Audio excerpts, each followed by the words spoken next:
Assembly members to order and welcome them to this meeting of the London Assembly Plenary. And our guests today are the Chairman and the Chief Exec of the London Legacy Development Corporation. And if our guests will just bear with me just for a moment whilst I formally open the meeting. Thank you very much. So, starting with item 1, apologies for absence. We have apologies, Chair, from Assemblymember Cooper, Assemblymember Devonish, Assemblymember Dismore and Assemblymember O'Connell. Okay. And members, as usual, can I just update you on the Assembly's recent activities? We submitted our recent proposal, our response to the proposed Heathrow Airport expansion consultation and confirmed our position that the expansion should not go ahead. The Transport Committee commissioned a survey asking Londoners what they dislike the most about using public transport as part of a current investigation. And we wrote to the Prime Minister to ask for his support on our domestic abuse register campaign and to remind him of the promises he made in this chamber on the proposed Heathrow expansion. Thank you. Item 2, declarations of interest. I can confirm that the dispensation award to all members of the monitoring officer, I can confirm that the dispensation awarded to all members by the monitoring officer in 2017 means that whilst they have a disclosable pecuniary interest in the issue at agenda item 8, they are all properly able to take a decision on matters relating to their remuneration under that item on the agenda for today's meeting. Can I ask the Assembly to note the recommendations set out at item 2? Do members have any other declarations to make which are relevant to the items on today's agenda? None, thank you. And then item 3 is the minutes. Can I ask the Assembly to agree the minutes of the following meetings to be signed by me as a correct record? The London Assembly plenary meeting held on 4th July 2019. Agreed. And the London Assembly Mayor's Question Time meeting held on 18th July 2019. Thank you. And we'll now go to section 4 of the agenda, and that's the question and answer session on the London Legacy Development Corporation. And we have with us today Sir Peter Hendy, CBE, Chair of the London Legacy Development Corporation, and Ms. Lynn Garner, Chief Executive Officer of the London Legacy Development Corporation. And our questions to you both will be on the work and policies of the LLDC. So, welcome to the meeting. Just to give a brief explanation, there are 3 lead-off questions, and Assembly members may ask supplementary questions after each question has been answered. Before asking the first question, however, I am happy to take a short opening statement of up to 2 minutes from Sir Peter, from either you or from Ms. Garner. Okay, thank you. Good morning, everybody. It's from us both. I'll be very brief and just say that since we were here last year, we've made huge progress with East Bank. The Mayor broke the ground for this huge cultural and educational project in July. And one of the things I particularly wanted to say is we, of course, would welcome the Assembly and the Assembly members to go and look at the site, but far more important than that, if you can find the time, finding out what the partners in East Bank are going to do for the local community, for East London and London, would be a much better thing to do. And my offer is that we arrange that for any or all of you. That's the V&A Museum, Sadler's Wells, London College of Fashion, University College London and the BBC. Lynn will talk about the progress we've made on the stadium and on housing. Sometimes difficult, but we feel we've made them. The whole thing is about working for the local community, making sure they benefit from this significant investment. And the last thing I'd say is that however difficult we find it, however successful we are, it's still by any standards the most successful World City Urban Regeneration Project and the most successful Olympic Legacy Project. Lynn's been doing a great job as Chief Executive, and she's got a couple of things to say as well. Thank you, Peter. Thank you, Chair. I'm going to focus on the stadium, if I may, because it was a big focus of the plenary last year, and just to run through the progress, we can pick up other points during the meeting. We have made real progress at the stadium, a much improved relationship with West Ham, a key partner. We've settled all outstanding legal cases during the year and increased the seating capacity at the stadium through an increase in usage fee and collaboration with the club. We've signed a revised agreement with UK Athletics, which means that it will give us greater certainty over when they use the stadium and allow us to commercialise different weekends. In January, we brought LS185, the stadium operator, in-house under the control of LLDC after buying the company from Vinci. In gaining control, it will put us in a much better place to lift the lid on costs and expenditure and drive improvement. I do want to say about how successful the stadium itself has been in recent times. After I was here in September last year, in October 2018, the stadium team were recommended for a prestigious award and won Best Venue and Best Teamwork Award at the Live UK Business Awards after hosting 6 very successful concerts. This year they've hosted another series of great events, changing the stadium from football to concerts to baseball to athletics and back to football, on programme and on budget, which is really very impressive and very focused. Major League Baseball came to the stadium. We had 2 of the best clubs in the world playing baseball here in London. We had a crowd of over 100,000 people in the city, and the games went terribly well. I want to quote from the feedback from Major League Baseball back in the US. It was a huge success. The commissioner and team owners are genuinely thrilled. It surpassed their expectations. I think we have a fantastic team at the stadium, notwithstanding the difficulties in the budget that we're working through over the next few years. And on the 29th of September, we'll host the first Women's Super League football game, which we're incredibly proud of. We've worked with the club to bring this forward, and it will be West Ham United playing Tottenham Women in the stadium there at the end of the month. We're running an economic study to check what impact MLB has had on the wider London economy. As you know, 2017 World Athletics had a tremendous impact on the UK economy, over £100 million going into the economy for that event. And we know that NFL games at Wembley generate around £14 million for the economy locally. Around 30% of the tickets were sold abroad, 20% in the US and 10% from elsewhere. The vast majority of the remainder being people who came from London. I'm going to leave it there because I know I'm probably over my 2 minutes, Chair. We'll pick up housing, business and investment later through questions, I'm sure. Thank you very much. Can I just say, we're trying to sort out the noise, the hum. It's a hum, isn't it? The hum that's in the chamber. It's not the lights, as you've seen. It's fine, apart from the lights and the noise. It's not the lights. And so I understand Mr. Grinter's on the case. Okay, so let's go to the first lead-off question, and that's in the name of Assembly Member Russell. Thank you. Lynn, my question is, what progress is the LLDC making to deliver healthy streets and reach your target for 85% of all journeys to be made by sustainable travel by 2031? Yes, thank you. The target for 85% of all journeys to be made sustainable by 2031 is a target that is contained within the Legacies Community Scheme, so it's our own target.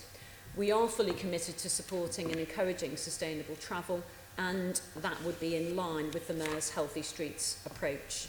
Each neighbourhood is required to submit travel plans, setting out measures to help achieve that 85% target. They've been approved for the early phases of Chobham Manor, phases 1 and 2, and they will be monitored over the development phases as those phases come forward. So phase 1 is complete, and we've nearly completed phase 2 at Chobham. With outline planning permission also in place for Stratford waterfront residential, design teams have been appointed for Pudding Mill Lane, and those plans are also being embedded within master plans for those areas, particularly in Pudding Mill, which is a new area of development for us. Of course, the overarching target for our wider MDC area is in line with the Healthy Streets targets, which I understand is 80%. Mm-hmm. So there's a bit of a misfit between the two. Nevertheless, in 1819, when we carried out the visitor survey, we found that we were at 83% of visitors travelling sustainably, 28% having walked or cycled, and 55% arriving by public transport. So we're not quite at that 85% own target, and we're not complacent. You'll know, I think,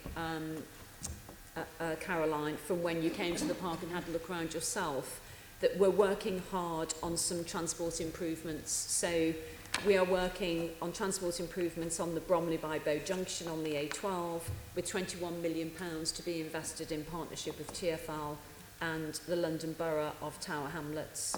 And we're also working to improve Montfitchet Road and Westfield Avenue. So these roads were planned at the time of the shopping centre being put in place well before the games, and our intention is to reduce those roads by a complete lane of traffic and to introduce more easier cycling across both Montfitchet Road and Westfield Avenue. There's significant funding in place, but there are some gaps to that funding when we're working to bring that forward. But the design work has started on those schemes, and the aim is that by the time we open East Bank and have considerably more people arriving in the park, that we can make sure that the vast majority of that is coming through the transport routes and through cycling routes. So we're aiming for those sorts of dates. We have some really good news that recently happened to the south of the park because we've opened 2 new cycling routes and pedestrian routes, one of which is a 1 kilometre section of the Greenway, which connects the Greenway from Newham straight into the park, and actually it really makes a difference to that part of the park for anybody who's familiar with that. It's been closed for quite a long period of time whilst we've been working on it. You cross over Stratford High Street and directly into the park, and it just enhances that availability of the park really considerably. We've appointed a local cycling consultant. I think that was your suggestion, and when you came to see us. And they're helping us with audits locally, park infrastructure, and improving the routes. And we've opened up a new plan to look at the Carpenter's Estate entrance to Stratford Station. So for a long time, we've had a planning permission to put a new station entrance at the Carpenter's Estate end of Stratford Station. So if you come in via the Jubilee line, and you look immediately to your left, there's a little car park there, and that is where the new station entrance is going to be for the Carpenter's Estate. Funding is in place, and we expect to open it in September 2020, so we're going to be on site very soon with that, which we're really pleased about. And it will help stimulate the regeneration of the Carpenter's Estate in the fullness of time, depending on what the London Borough of Newham would wish to bring forward there in partnership with their residents. Thank you very much. That's a massively comprehensive list of things, and certainly very good news that you're working with a cycling specialist. I'd like to pick up on the 25 million investment that was announced in April to make the Olympic Park better for walking and cycling. The infrastructure project plan has 52 projects classed as local transport schemes, and of those, there are 4 that are currently underway. 7 have funding or permission, and 41 of them don't have funding or permission yet. So when are you going to be delivering those remaining 41 schemes so that people start to get that benefit? Do you have a sense of the timescale? Yes, I mean, without a doubt, those schemes will need to be prioritised, because it sounds to me, not having the detail in front of me, but it sounds an awful lot, actually, doesn't it? And so in terms of the funding requirement for those schemes, and prioritising them. That will be no doubt what officers are doing, and these ones that are coming forward now and that have funding will be the highest priorities. Of course, we still have quite a lot of development to come on the park. So, for example, we have the later phases of International Quarter London. So far, they've built about half of their office accommodation, with a further half to come. And they have residential development to come through planning. There will be various sites around the park that are yet to come forward, so Pudding Mill Lane, Rick Roberts Way. There's a car park in the middle of not very well used car park in the middle of the park near here east that will come forward for development.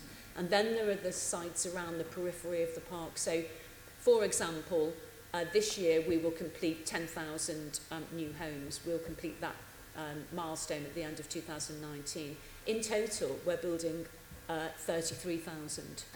And there is still a lot of office accommodation to come. So no doubt there's still a lot of Section 106 and SIL to come into the pot over that period of time. But I think the critical thing will be to make sure those priorities are listed.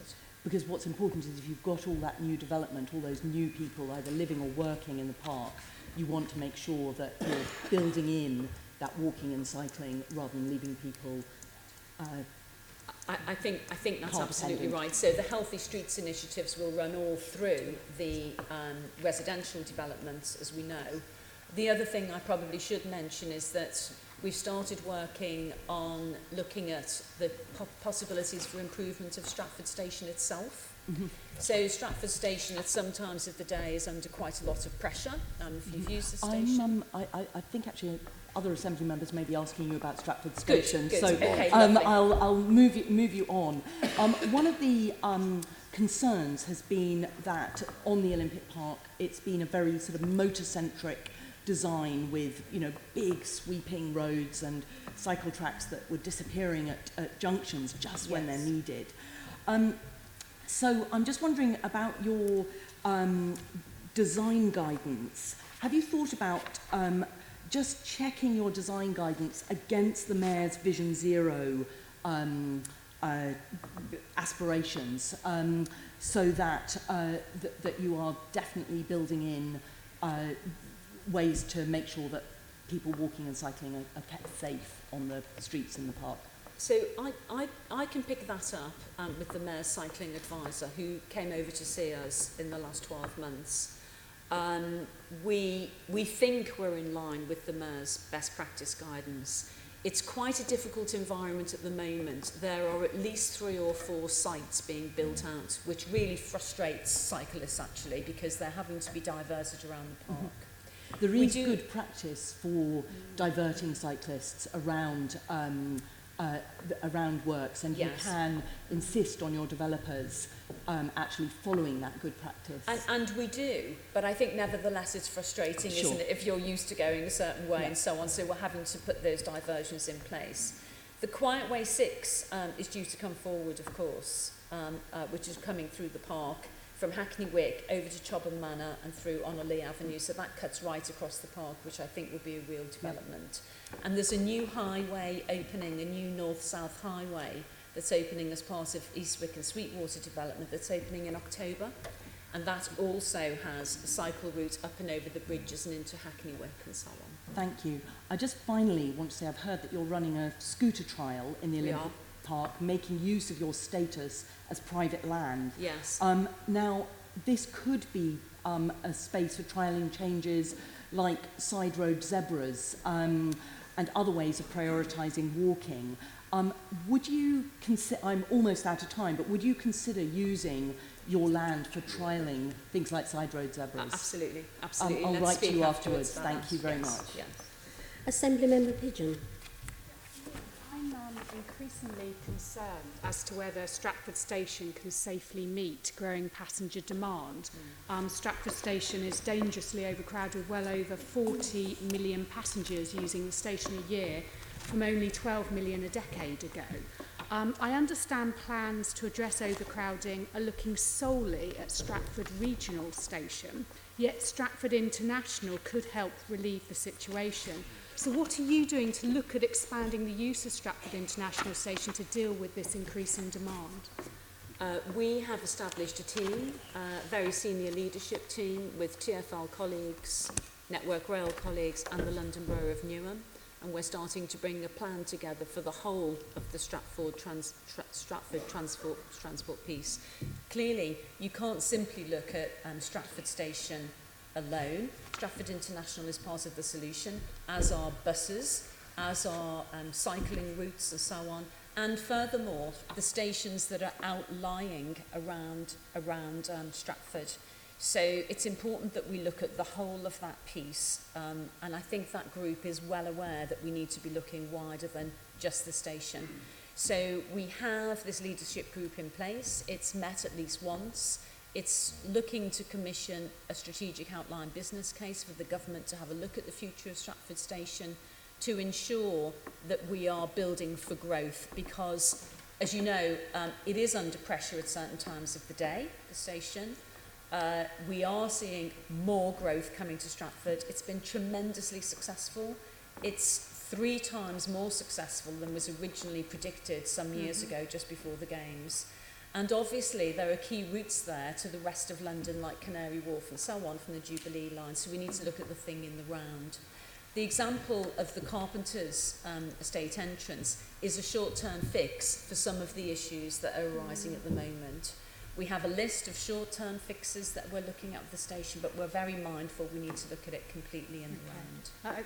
I think reputationally, the overcrowding is going to affect some people deciding whether they want to move their business out to some of your new buildings. And I hear that from people whose offices are moving there and they're looking for other jobs because they say, I can't cope with that level of crowding. But I don't believe the continued growth and regeneration of the area can be met, as I say, if you neglect Stratford International. And given that there are 82 trains a day from London St Pancras there, just 6 minutes, I suspect a significant factor for the underutilisation of that high-speed line is the premium charges. So I'm wondering, has LLDC explored the costs and benefits of reviewing this charge, working with the Mayor and DFT? Not yet, that particular issue. Where I would really agree with you is I feel, as being somebody reasonably new to this area in terms of my own job and coming from West London, is that line is not particularly made known to people by Network Rail or TfL actually as an alternative route. And on the pricing, it's already been said to us that if you're in one of the outlying TfL stations and your home is closest to a station that's just beyond Stratford, you're in a different charging zone. So you go out of zone 2 and into zone 3 and pay an extra charge. So there may be people getting off at Stratford and exacerbating the situation because of the way the charging works. So I think the charging has to come into the entire study piece, actually. But it's clearly a premium charge there, and I think it's interesting what you're saying, because my next question is going to be, do you think enough is being done by TfL to promote the route? Because should this route, along with, I also think, Thameslink, be put on the TfL map? Because actually that is another, effectively, tube line through London, and you'll find a lot of people in the south who are going out east could easily get the Thameslink and change at St Pancras and get out 6 minutes to Stratford. Is that something you're going to look at as part of this work? You'll recall, Caroline, there's a bit of history there, I mean, the LLDCs can certainly make representations about the increasing use of Stratford International Station, but primarily it's tied up with the way that the National Railway System is franchised and also the fare structure, which you know all about. And I'm sure if the Mayor wanted to do something, the department would be only too happy to agree to it as long as he paid for it. And we had all that fuss in the Olympics when we had to make special arrangements for Oyster to be available to Stratford International. I think you're right in the sense that actually Stratford International is part of the answer to transport at Stratford. But it's a slightly different question from Stratford Station, Stratford Regional Station, which actually has to be solved in itself in the short and medium term, because many of the people who go to Stratford Regional don't want to go to the other end of the park. So it's another solution, not an alternative. Actually, we were quite pleased because we wrote, as you would do, to a new Secretary of State, and rather unexpectedly we got a very helpful letter back yesterday applauding our efforts to look at Stratford Station in the round. because it is actually the business of the LLDC, TfL, Network Rail, the train operating companies and the department. And I think actually we're going to have to do a lot of work in the medium term to actually produce a station which is fit for the next 20, 25, 30 years. One of the biggest issues with Stratford is that you shouldn't do anything in the short term which will have to be undone in the longer term. It's all a bit of a mess because it's got various subways and it's all been added to over a period of time. So actually the group that Lynn has established, which people with my other hat on for Network Rail sit on, is trying to work out what the end solution is and then how you get there in terms of the intermediate solutions. In the meantime, I don't think it's dangerous, but it's certainly very crowded, and TfL as the station operator are having to manage the station on a dynamic basis, which means they put in a one-way system, which relieves some of the congestion. But we know that something needs to be done there. Lovely. Thank you very much. I look forward to an update in due course. Okay. No other follow-ups for that question. So let's go on to the next question, lead-off question, and that's in the name of Assembly Member Shaw, and I'll hand over to Deputy for this question. Thank you, Chair, and good morning to you both. My lead-off question is, what is the long-term vision for the park and how are you progressing with your plans? So Peter, Hendy, you want to start?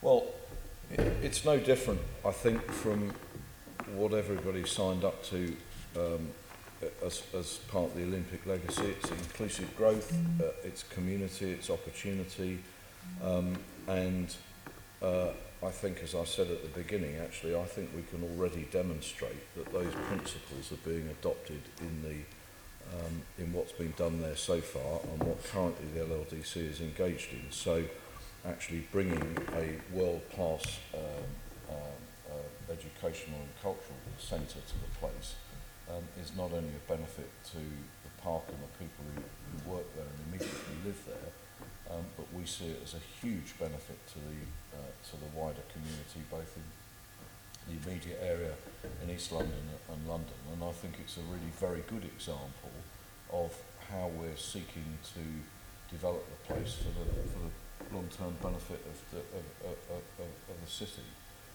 And Lincoln talked to you about the housing. What we've done with the stadium is designed to make it a sustainable part of the park for the future rather than a continuing liability, and we take that through to principles which involve the employment of local people, providing training opportunities and so forth. I think one of the huge benefits of this development corporation is that the comprehensive nature of the undertakings which we expect builders, developers, occupants, residents, education establishments to provide are fabulous. And if you go to any particular employer or any particular part of the park, we can identify local people who benefited from the principles which we've adopted to use. If you go to Loughborough, for example, they've got a large postgraduate education centre at here East. They've got a scheme to find further educational training for unemployed graduates in the area. I mean, those things are very exceptional. Yeah. They're things that a lot of local authorities would surely like to do, but actually don't have the resources to do. So I think we can both explain what the principles are, but we can also demonstrate that we're acting on them. Yeah. So Peter, Hendy, I've only got a couple of minutes. In fact, Lynn, when you comment on this particular aspect, I've got specific information I'm after, because if I refer to LLDC's board papers going back to May, it stated that there's a delivery strategy for the vision which is due to follow, setting out detailed objectives under each of the vision's 3 sections, 3 aspirations, and a clear approach to measuring success, impact and outcomes that will follow. Can you tell us when will the delivery strategy be actually published? When will the delivery strategy be published? Yeah. I think we did have a debate at board around a new focused vision, and the reason for that was to think about the future of the Development Corporation in the next 5 to 6 years, because clearly a development corporation doesn't last forever. It's a time-limited organisation, and so we decided we needed to make sure that the principles we were putting in place around inclusive growth, community and opportunity were relevant with that in mind, and really focus on those opportunities. So we'd be in a position to publish that in towards the end of this year or early 2020.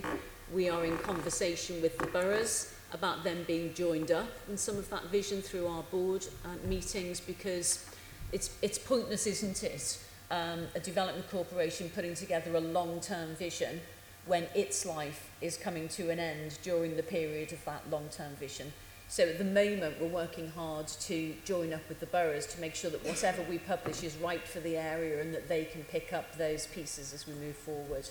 So that's why it's gone to board in May, but you've not seen it published yet, because we're working it through with the boroughs and getting aligned on those principles. Really important. I mean, in terms of how we're progressing with the plans, we're well underway with the East Bank plans, which will come to fruition in 2022 to 2023. There's still a lot of housing to come, another 23,000 homes. All the venues, as you know, are open and operating, but getting them onto a firmer financial footing, stadium in particular, is really important. And we're progressing well, as I outlined in the introduction, but there's still quite a lot to do there. And I think at the same time, we need to make sure that working with academic partners and these significant partners coming to the park in the arts and culture pieces. I've got a question coming up after on East Bank. Fine. So if you can stop. Well, I was just going to say I'm out of my time, I'm afraid. Working with those partners will help secure the inward investment for the longer term. Having University College London campus there in East London is going to be tremendous for inward investment and growth moving forward, we think. Thank you. Member Arnold. Yes, thank you. Can I start my question to Sir Peter? And it's going back to a plenary that we had with you 2nd November 2017.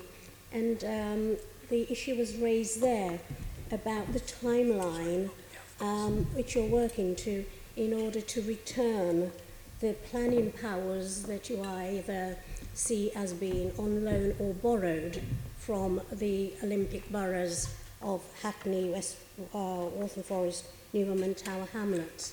Now, I've met with local councillors representing wards in all of these boroughs and spoken to some senior representatives and a group of residents, and they really don't understand why these powers cannot be transferred back to the boroughs by the latest 2022. So as I think we've discussed this both times we've come actually. As the Mayor committed to, he was looking for the corporation to finish its work by the end of his second term. We started work at the board about discussing what we need to do to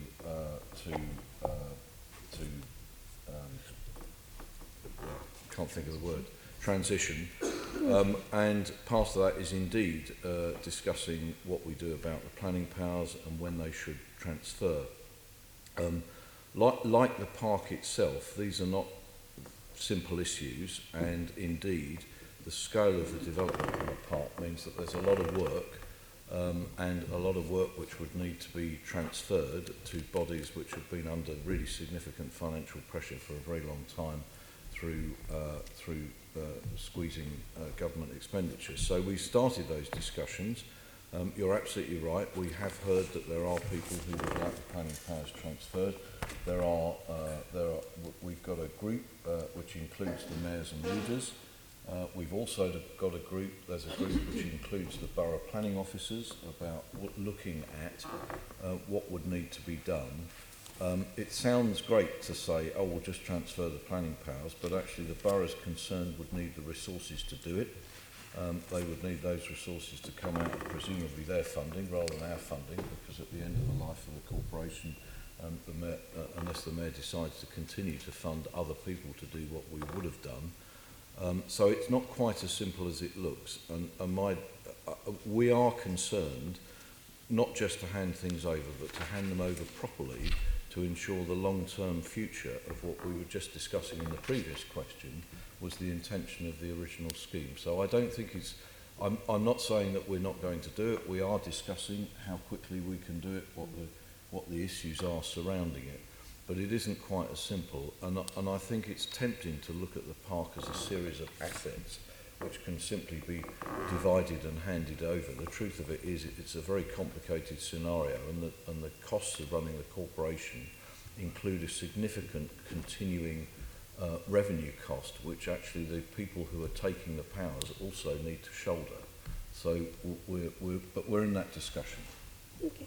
Before you come in, can I just say to you, Sir Peter, you do appreciate it's reasonable for residents to be asking the question when, given the length of the time that the powers have been removed from them. Absolutely. But, I mean, there's also the question of the legal process which needs to be carried out in order to do this. We have been investigating this. Needless to say, it doesn't look very simple. It doesn't look as if it's going to be very quick. But we are onto all of this. So it's not like we're sitting there thinking, well, we'll never go. You know, we're reluctant. We're reluctant to do it. The long-term future of the park and the powers that we're discharging ought to rest with the residents of the four boroughs. The question is how you get there, how quickly it can be done, and how effectively it can be done. And lastly, would you be willing to have a meeting with some lead advocates of the return of the powers, which I could lead and arrange on their behalf? Yes. I mean, since we're in discussion with the mayors and leaders, and since we have officer level, an officer level group, including the planning officers for the four boroughs, I think we've got enough material to be able to talk to people about it. Thank you. Assembly Member Desai. Thank you, Chair. Good morning, Sir Hendy and Ms. Garner. And if I could ask you, Ms. Garner, a straightforward question. Is convergence still central to your long-term plans? And let me tell you why I ask you this question. As I said, it seems a straightforward, simple question. The last annual update in which performance measures and convergence targets were reported was in your quarterly performance report in January to March 2016/17. And you yourself noted earlier this year that the four growth boroughs are not currently publishing collective performance on convergence targets. If you're not measuring performance, how can you assess whether you're actually meeting your target of closing the gap between the wealthiest and poorest communities, which is what convergence is all about? And it therefore begs the question, is convergence still central to your long-term plans? So monitoring is still central to our long-term plan, monitoring outputs and outcomes. So we still measure those things as the Development Corporation. You're right to ask us about convergence, and we discussed this a little bit last time we were here. The convergence indicators and the convergence monitoring was always an initiative that was owned by the boroughs that surrounded the Olympic Park. In the initial stages, that was 6 London boroughs that owned the convergence strategy. They brought the strategy together and they owned the strategy, and they decided that they needed to monitor the outcomes of the legacy going forward on local people. And they, of course, hold the data because the boroughs hold all of the key performance data around their wards at ward level for social impact, and they monitor key performance indicators around what's happening in each of the boroughs. In 2016, my understanding is that the boroughs decided to disband the unit that was collecting and monitoring that data, and decided they would no longer publish that data. So in order for us to have continued doing that, we would have needed access to the borough's data. We would have needed more resources to set up our own team to do that, and a decision was taken not to do that. The boroughs are now speaking again. They've joined up again, this time 4 of the 6, the closest ones that surround the park. And they're now thinking about whether they need to come back to Convergence and what kind of monitoring that they do want in place in terms of the impact of the legacy on local people. Just returning to what I said at the top of the answer to this question, that doesn't stop us measuring how many jobs and skills and people are impacted, but they tend to be numbers and percentages in their own right, rather than distance travelled in terms of key performance indicators over a period of time, which was the intention of the Convergence strategy back at the time of the Olympics.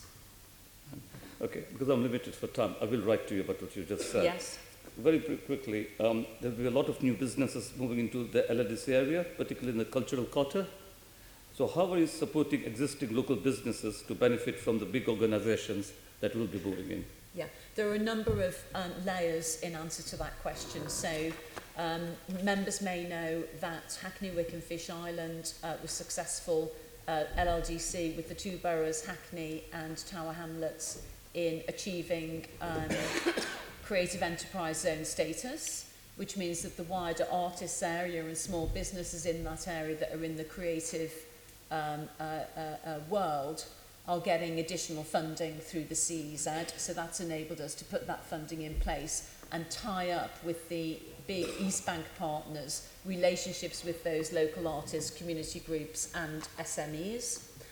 In addition, the partners are working hard locally, both with residents but also with community groups and so on, to make sure that what we're not seeing here is funding, for example, being taken away from local groups in favour of the bigger organisations. And this will be critical in the funding strategy that the Foundation for Future London puts together.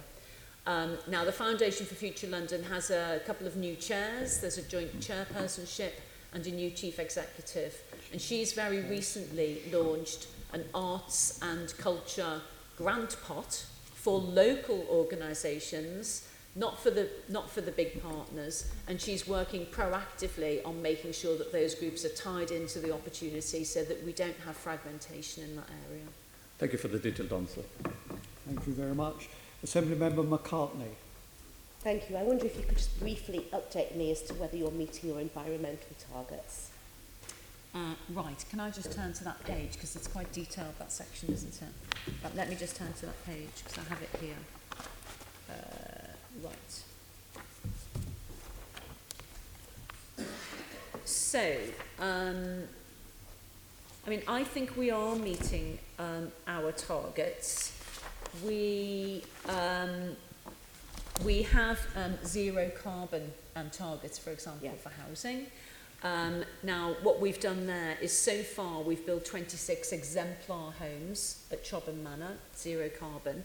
And the critical thing is, of course, is over this next period, is just running a monitoring study to see how effective they are and how residents are finding those homes and whether they work for them. So we're just about to commission a study in that, and the tender returns are due back in October for that study, which will be interesting to see what comes out of it. We will then take that learning to apply it to the overall estate and start thinking about that for the next level of planning permissions that we'll be giving in Pudding Mill Lane. There are also zero carbon targets for Eastwick and Sweetwater. Phase 1 is on site at the moment.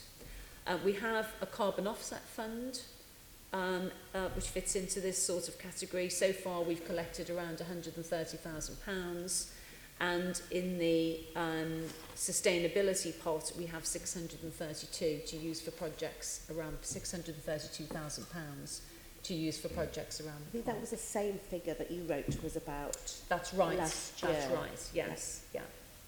So can I ask on that, whilst we're on the carbon offsetting fund, will you monitoring, or are you monitoring, what proportion of developments are meeting zero carbon requirements, and that you can be satisfied that developers are not just paying into an offset fund to not actually to avoid it. Zero, yes. Yeah. Yes, we are monitoring it. I don't have the detail of the monitoring outputs here, Perhaps but I can send them to you. Right, yes, that would be helpful, yeah. And Last year, you said that the fund was open to applications from the offset fund. Do you know how many funding applications you've actually funded so far? No, I don't, but I do know one that we're funding at the moment, which is the Bromley by Bow Centre, where we are installing PVs and running an engagement programme around sustainability at that centre. It's a community centre. Why don't I write to you with the bids that have come in against the pot?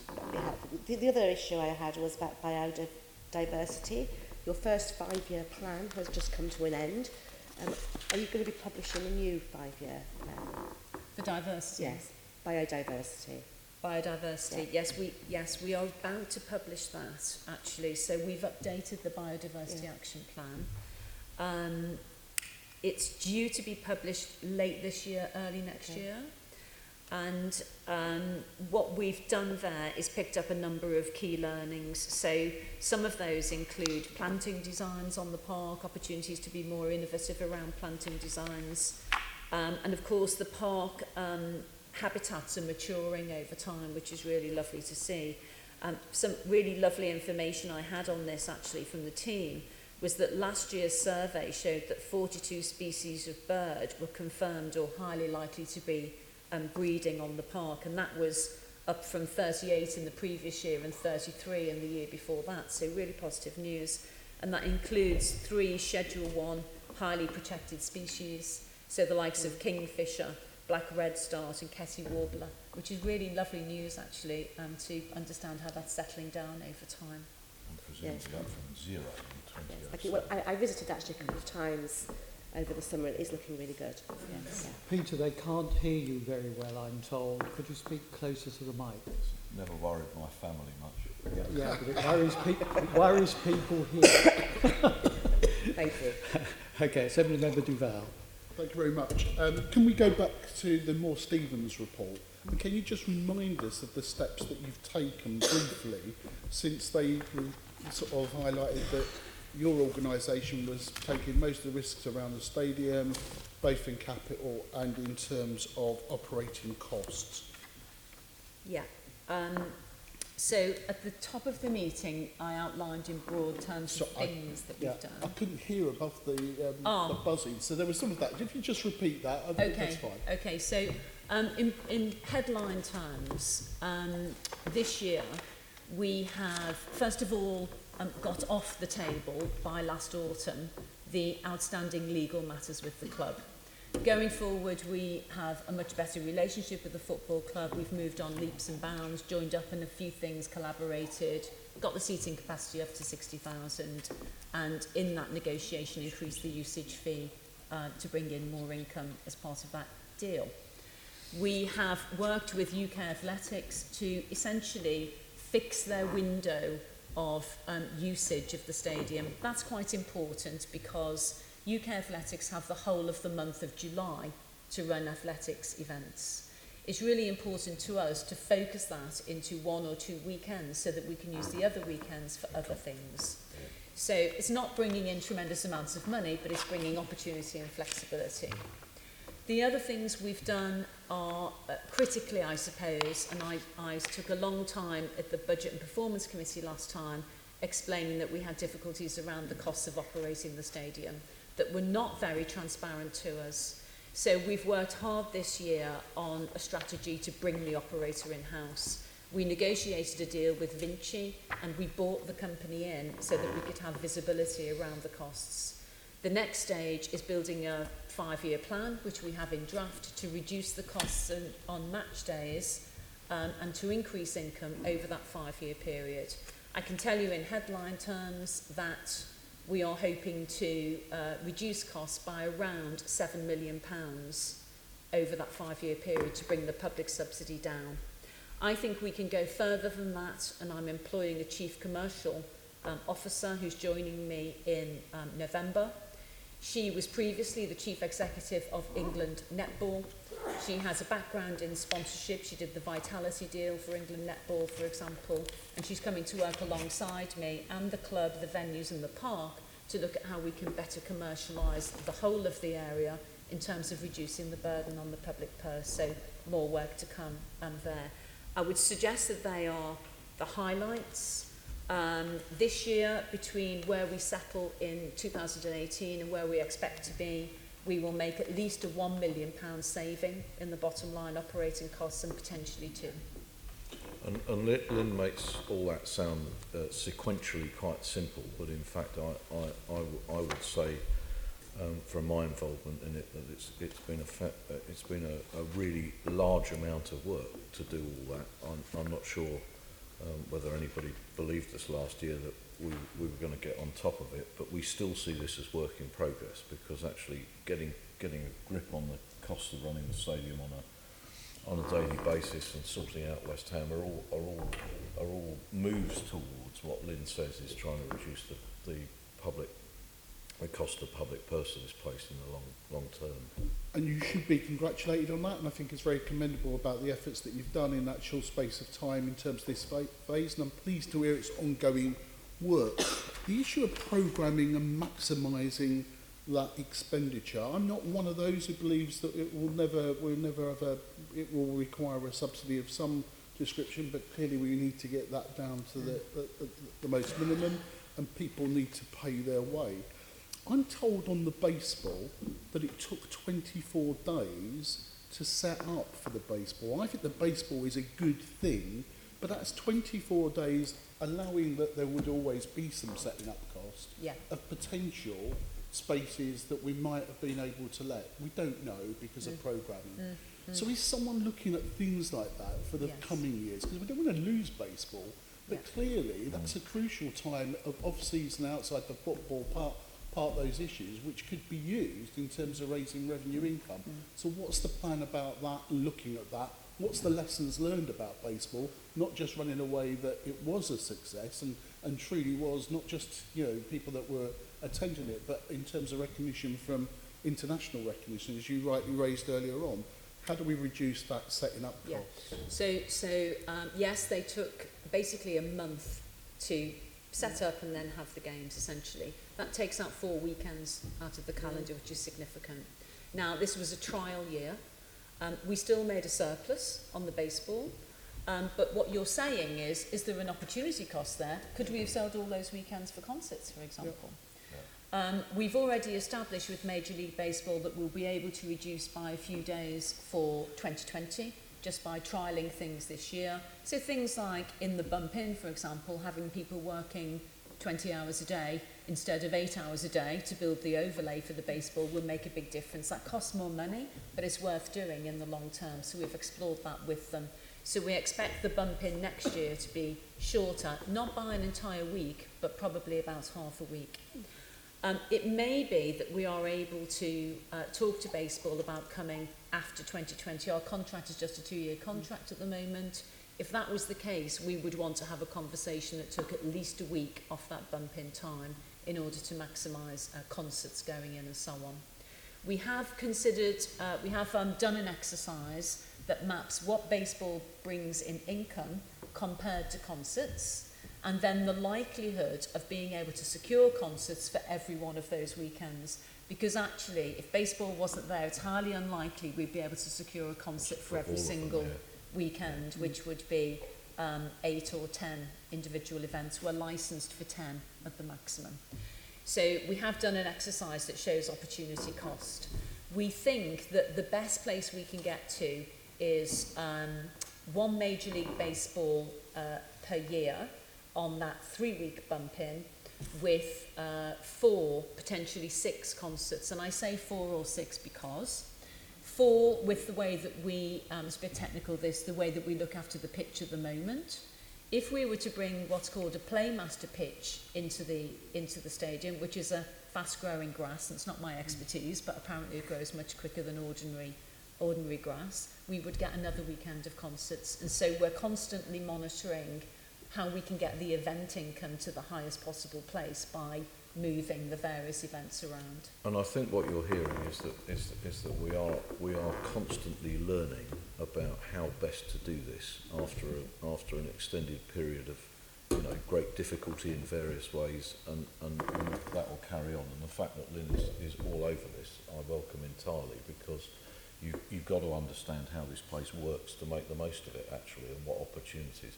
it is quite clear that you couldn't do, or it would be extremely lucky to be able to get concerts every weekend in all that available space. So we've just got to match it. And actually one of the reasons we need a chief commercial officer on board is that there's a whole level of work below this, which actually is not Lynn's proper work, but somebody needs to do it, because if we're going to sort out the economics of this place in the best way, then somebody's got to really be into the detail.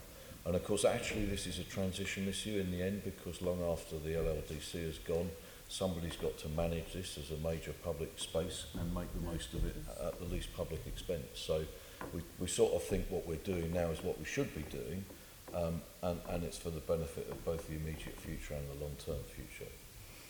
And lastly, number one priority issue for the commercial officer, naming rights of the stadium. Yes. So can we expect we've missed this, because you've got a business-like relationship with West Ham? Yeah. The question now is, we've missed this season. Do we think we'll have the naming rights sewn up for next season? Potentially. Is that reasonable? And I think you've hit on the really important point there. We cannot sell naming rights without being hand in glove with the football club. Yes. Now that we've cleared out some of the arguments and so on, and we've got a clear path to a partnership, I've asked Baroness Brady to work with me personally on stadium naming rights, and she's agreed to do that in good faith. And so we will work together to try and bring a strategy that gets the best win-win situation both for the club and for the park itself. You know, the global eyes are coming through football in the main, notwithstanding the wonderful events we are able to put on through the summer.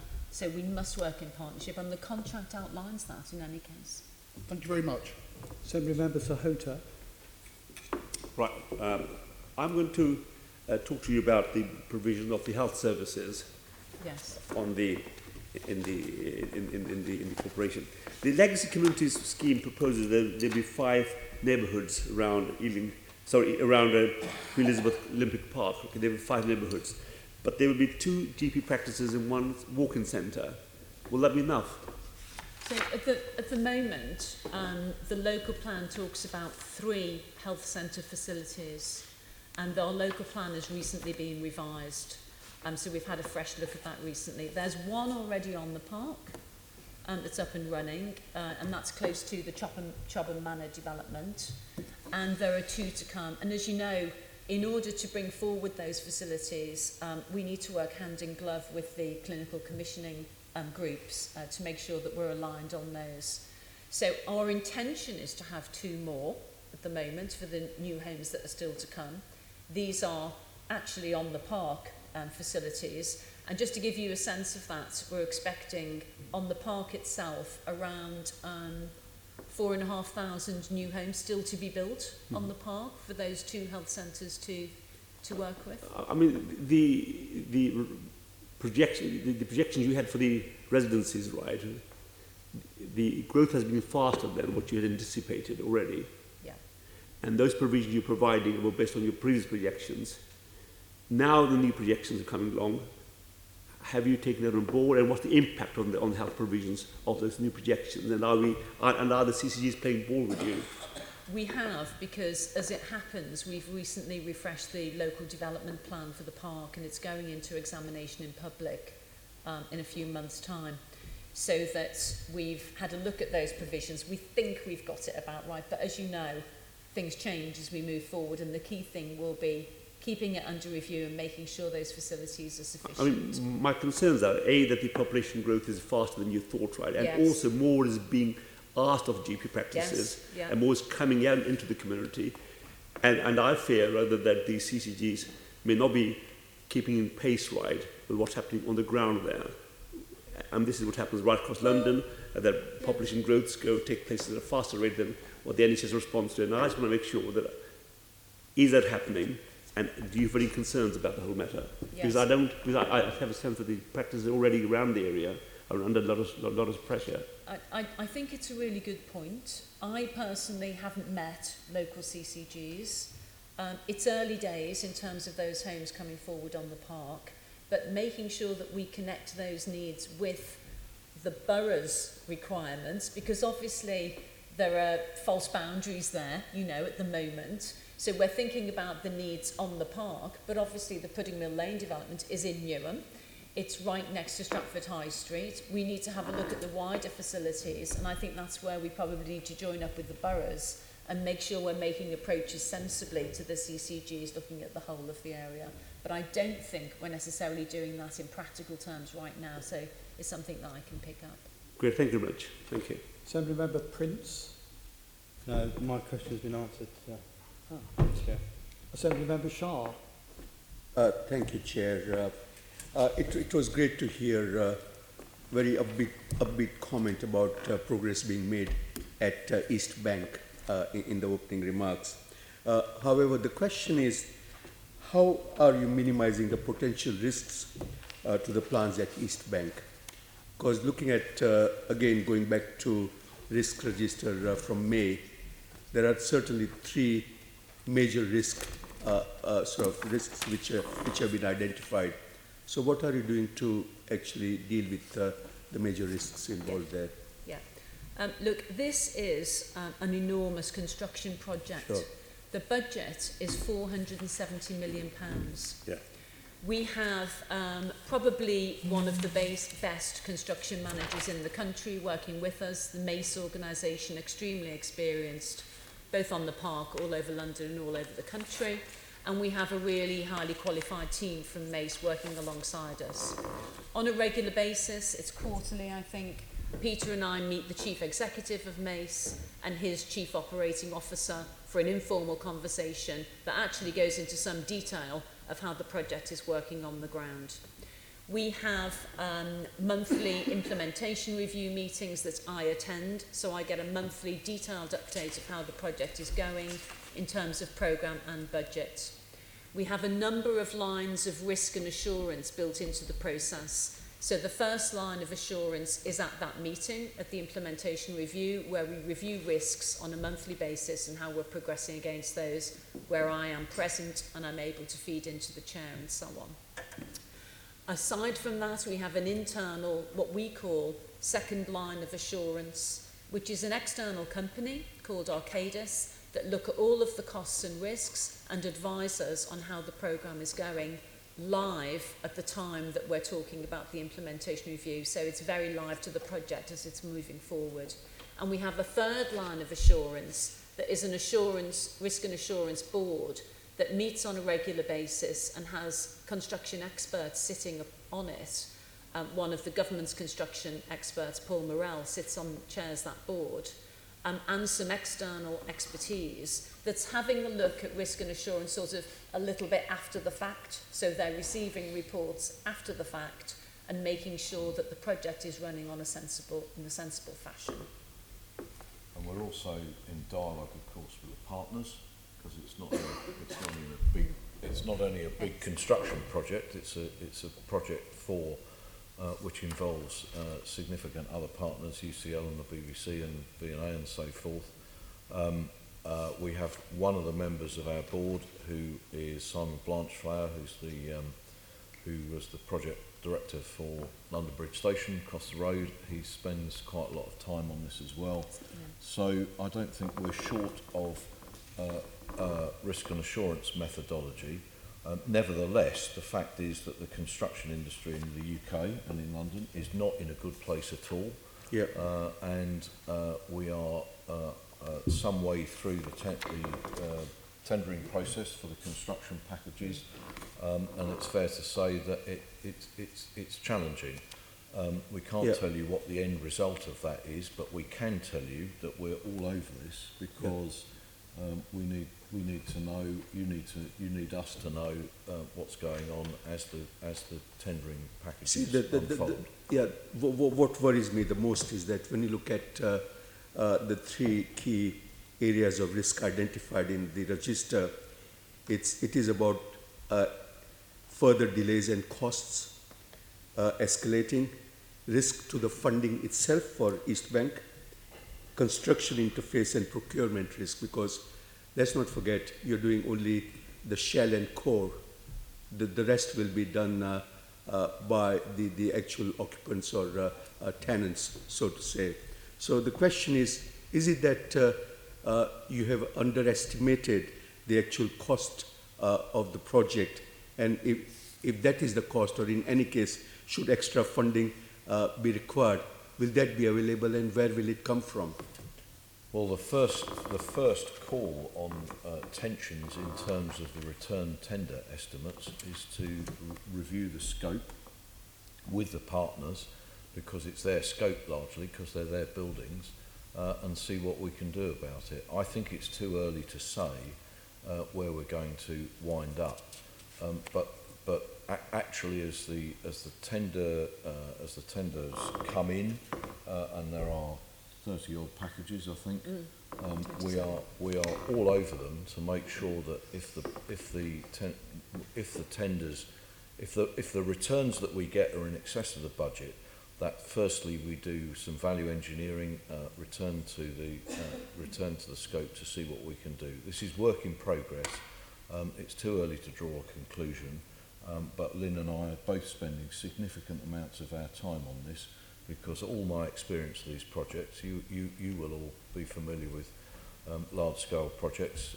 Once you've got a budget and a timescale, all that can go wrong is either of them go wrong, and the way in which you mitigate any effects of that is to be all over it as the thing unfolds, which is actually what we are. I'll simply like to end with comment that given the substantial risks potentially involved, I am concerned about delay as well as cost escalation, and would like to be kept in touch, certainly from region perspective from the committee, that we do a lot of work to do with LLDC and similar region projects. It's a very reasonable point. We have high-level meetings with the partners in the projects themselves, because they've got timescales to meet too. The London College of Fashion wants to move. The campus for UCL is enormous, and they want to get it full of students. And the other artistic participants, of course, want to open their facilities and use them. So you're not alone in your... Sorry, I'm out of time. Yeah. Thank you. Assembly Member Bacon. Thank you, Mr. Chairman. There's been a lot of good progress on the stadium in the last year or so. And the baseball, by the way, I thought was absolutely phenomenal. I've said that to you privately, I will say it now publicly. I thought it was a tremendous innovation, and I look forward to going again next year. Moving away from the stadium, I want to pick up some of the points that Assembly Member Shah has just been talking about the cultural quarter. I'm going from memory, not from my briefing, but I think it was about a year ago we had quite a good private briefing with the partners in the room and Assembly members talking about the various different developments that are going on the East Bank. From my memory, there were different arrangements for different buildings and different partners. Yes. Is that right? Could you refresh my memory on that, please? So we are responsible for the shell and core of University Arts London, the V&A, Sadler's Wells and the BBC in terms of building those buildings. As far as the fit-out is concerned, the BBC will do their own fit-out, as will the V&A. So we are responsible for fit-out for Sadler's Wells Theatre and University Arts London. The way that the funding works, for example, for University Arts London, is that they pay for 2/3 of the cost, and we're picking up 1/3. And that's of the fit-out? No, across the whole project. That's the whole project? Yeah, which is excellent, actually, because we have to work very, very closely with all of the partners, but in many ways, even more so, with the likes of UAL, who are putting their own funding in. BBC are also funding their building to the tune of £40 million. Okay. And they're looking after their own fit-out, which is estimated to be in the region of £20 million. Okay. My question well, main part of my question is associated with what some of them Shah was talking about, which is the risk. Cost overruns. Again, I'm going back into my memory, I think there's different arrangements for different buildings, aren't there? Yes. Can you remind me again what that is? So just thinking about programme is also a cost risk. So there's a general budget risk in this programme, and if we're over programme, that will also generate a budget risk potentially.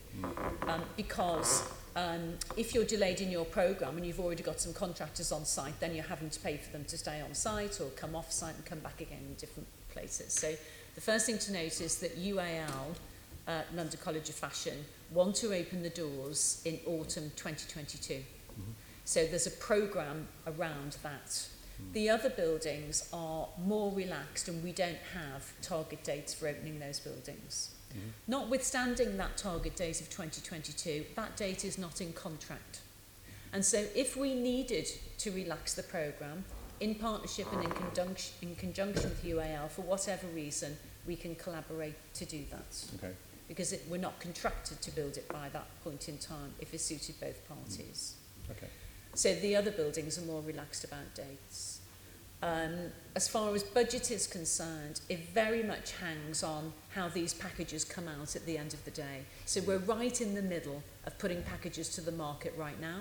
We will be tendering throughout the rest of this year, and we won't have a clear view on where we're landing until probably December, January time, when we ought to have a clear view of how all the packages have been procured and whether we're on budget for some, slightly over budget for others, and so on and so forth. Okay.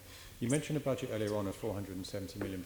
Is that the total budget you've got for the whole development? So that is the budget for the buildings that we, LLDC, are responsible for building on Stratford waterfront. Mm-hmm. It doesn't include the cost of the UCL buildings, right, which UCL are building themselves, mm-hmm, and they are on site at the moment. Yeah. Okay. Yeah. How much of that 470 million is contingency? 10%. Right, so 47 million, okay. Is it too early to say how you're tracking against budget? You'll know more when the tenders are... It's slightly over at the moment, but things are coming in under and over budget all the time as we go through the process. Okay. So you're confident, sitting here today, that that is going to be sufficient? I am. I think we're sort of in around a 3% over at the moment, ballpark in terms of the budget. But as I say, things are moving. Look, to be honest, it's really difficult to say that I'm confident. Yeah. One, because we're only part way through the packages. Some of these are very big packages that we're putting out at the moment, so they're worth quite a lot of money in the market. I can't tell you how it feels procuring things like this in a market that's so uncertain, just where we find ourselves at the moment. Probably we're facing one of the most uncertain economic times that we've faced in 40 or 50 years, right? So we are out there procuring at a difficult time.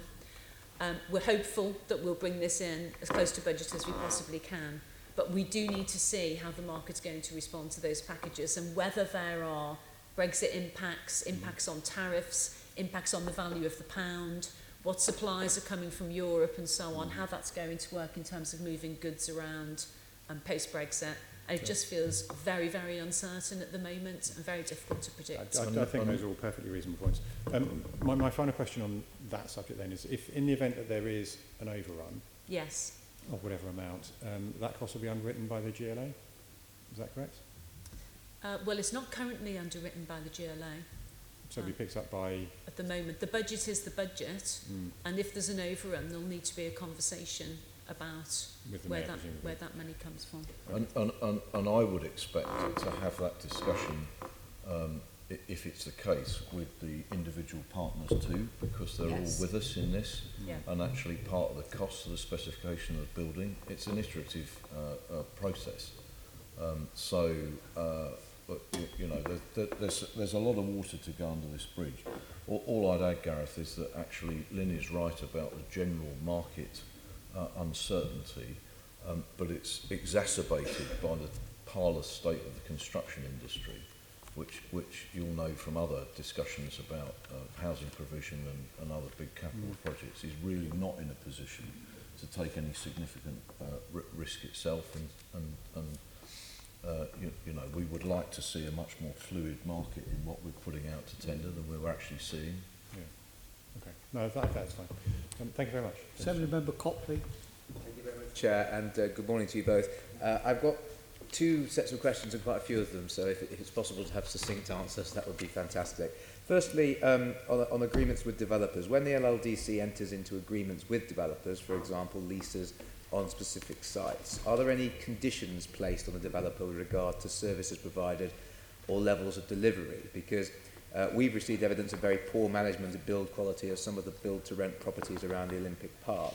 which I think reflects badly on the LLDC and makes the area less attractive to potential residents. So do you write anything into your contracts, and are there any further steps you can take against misbehaving developers and property management companies? So all of the homes that are built on the park are supposed to be built to very high design standards. And that's part of the planning policy. It comes forward in the planning permission and it's monitored as part of the build. In particular, where we hold contractual arrangements with developers, so if you think about Chobham Manor and Eastwick and Sweetwater, we have a team who actively look at every stage of development in terms of what's built on the park. I don't mean to interrupt you, sorry, but this is specifically about management, where essentially where the development's been handed over. Do you have where the new owners or the owners of the freehold or the land or these buildings are not behaving properly towards their tenants, and where there are issues with repairs and things, is there any recourse that you have as the LLDC against these organisations? Contractually, no. Right. We have influence, but we tend to use the boroughs for that. And of course, our influence is fairly heavy-handed because we are the park. We do have expectations. And so we have had a number of conversations with those landlords that I know you're referring to around the quality of standards and how residents are feeling about some of that management right now. So we have had those conversations and continue to do so. Thank you. And so you mentioned working with the boroughs. So in terms of enforcement, the LLDC doesn't have the powers. You work with the boroughs. We don't have enforcement powers. Okay, thank you. And do you place any restrictions on the private sale of leasehold homes, particularly in regard to high service charges and onerous ground rents? I don't think we do, unless it's included in our contractual position. I suspect for Chobham and Sweetwater we do have that, but I'm not sure that we have it for East Village. I can look into that and come back to you. If you could, that would be great, thank you. And do you know if private developers such as Taylor Wimpey at Chobham Manor charge ground rents to leaseholders on publicly owned land, and do you think that's appropriate for public land? Sorry, where Taylor the development of Chobham Manor, which I think was built on publicly owned land, wasn't it? Do you know if Taylor Wimpey charge ground rents to leaseholders on the properties there? I don't know. I'd need to come back to you. I suspect they do. Okay, thank you. But do you think that's appropriate on publicly owned land? Well, what's happened here is essentially the public land has been sold on a long lease, which is tantamount to a freehold. Now, we know there's been not great news around ground rents, and actually I think Taylor Wimpey were in the news on that some years ago. So I think there probably are ground rents charged here, and I think that's quite normal in a long leasehold position where the freeholder ourselves have taken a land receipt as part of that deal. But let me check and come back to you on what the actuality of the situation is. Thank you very much. I'm going to move on now to another set of questions, and this is on land ownership and development. On the sites which are owned by the LLDC that are to come forward for residential development, such as Stratford Waterfront, Pudding Mill and Rick Roberts Way, what sort of agreement do you look to make with a developer? Is it a joint venture or sale of a long lease?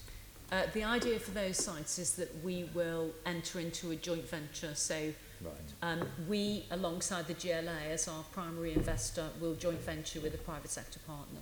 Okay. The first of those is due to come into the market fairly shortly, early next year. So that gives you more sort of control and influence over the long term. Yes, it gives you a seat at the table. It would be a 50-50 deadlock vehicle in terms of control, where we would have control over the governance and so on, pace of development, complete transparency around the numbers. Okay, thank you. And at Stratford Waterfront, I understand that you own all the land, is that right? Yes. And Pudding Mill and Rick Roberts, you own parts of the site? Yes. We own all of Pudding Mill. All of Pudding Mill, okay. Which has the capacity for at least 1,500 homes altogether. And we own part of Rick Roberts Way. Thank you. And so if you go right back to the very beginning of the sort of the development of the Olympic Park, and the surrounding area, is the LLDC still liable for the costs of acquiring that land? Do you know? Yes. So back in the day, there were a series of CPOs where the land was acquired for use for the games. I think this is what you're referring to. And there was a cost to acquiring that land, and we carry a constant debt against that land.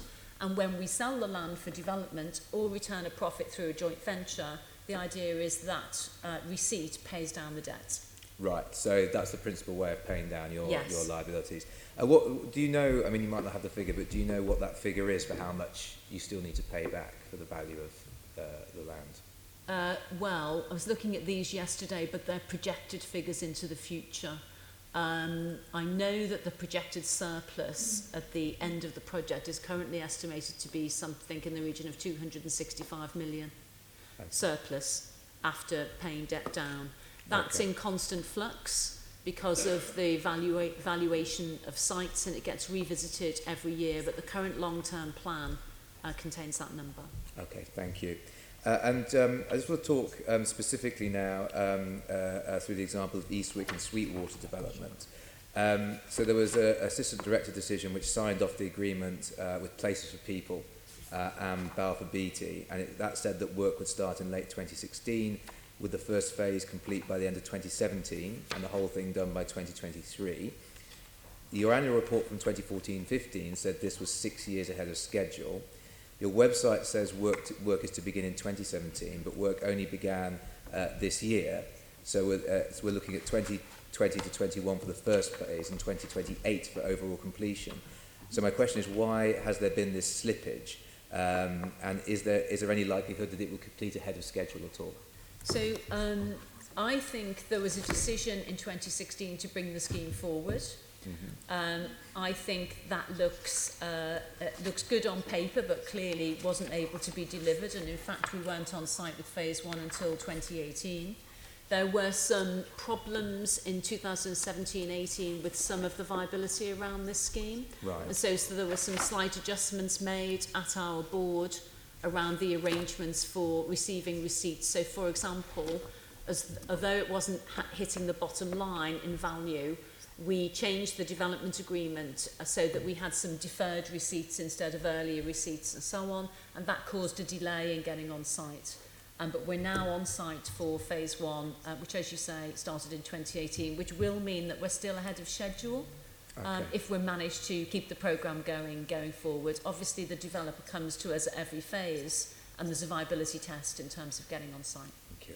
And I believe there was an additional, by this scheme required an additional loan from Homes England of £78 million. Is that right? I do think that's the case, but it's actually confidential between the developer and Homes England, and I don't have the details of how the loan works. Because I was wondering what that was for, whether it's delivering anything extra or just covering sort of ongoing costs. It's just an equity loan, I think, to help them get on site and get moving. Okay, thank you. I mean, I think the thing I'm sort of trying to understand is why it seems such a battle for a mayoral development corporation which owns much of the land and is the planning authority to achieve just 50% affordable housing, as it were, given that the land is already public, because we're mostly talking about former industrial land that was derelict 10 to 15 years ago. Is it because the business model was to buy the land, develop the park and the infrastructure, and then sell the development opportunities to private companies who will be expecting to make their own profit from the activity? Yes, the business model is that we will sell the land and take a receipt from a developer. In recent times, as you know, we've revisited that, as have many local authorities, and we realise that we ought to be keeping a stake in the land because ultimately we'll have more control and we ought to have a greater surplus over the long term. And I would agree with that change of approach.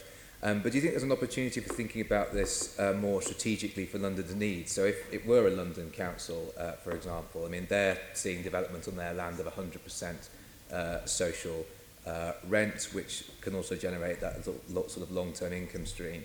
Could the LLDC or the GLA directly build housing like that in the way that a London borough can?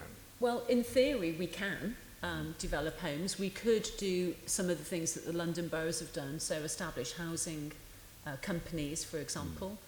I would say that they're in their infancy. The numbers that we're talking about are quite small at the moment, but the concept is good. because one retains the value, gets more affordable housing out over the longer term. The difficulty for us does come back to the financial model. So in any borrowing scenario, and we are borrowing from the GLA as the primary investor, then we need to set a prudential borrowing target, and we at the LLDC have a prudential borrowing target that we cannot go over. If we were to develop our own housing, and we're talking about big numbers here, so thousands of homes, we would need significantly more borrowing on the balance sheet than we have at the moment in order to cash flow the schemes over time.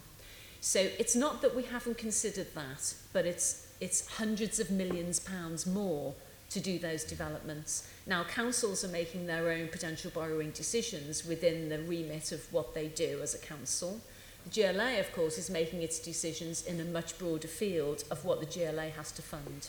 So our discussions with the finance people here have been very much that they want to keep within the existing borrowing limit if they can. We have, however, managed to get to this JV model, which I think does half of the job that you're asking about, but not all of the job. And actually, if we want to keep on programme and drive thousands of homes, we probably are, if we want to move at pace, better in bed with a private partner. Okay, thank you very much. Thank you. Assembly Member Bailey.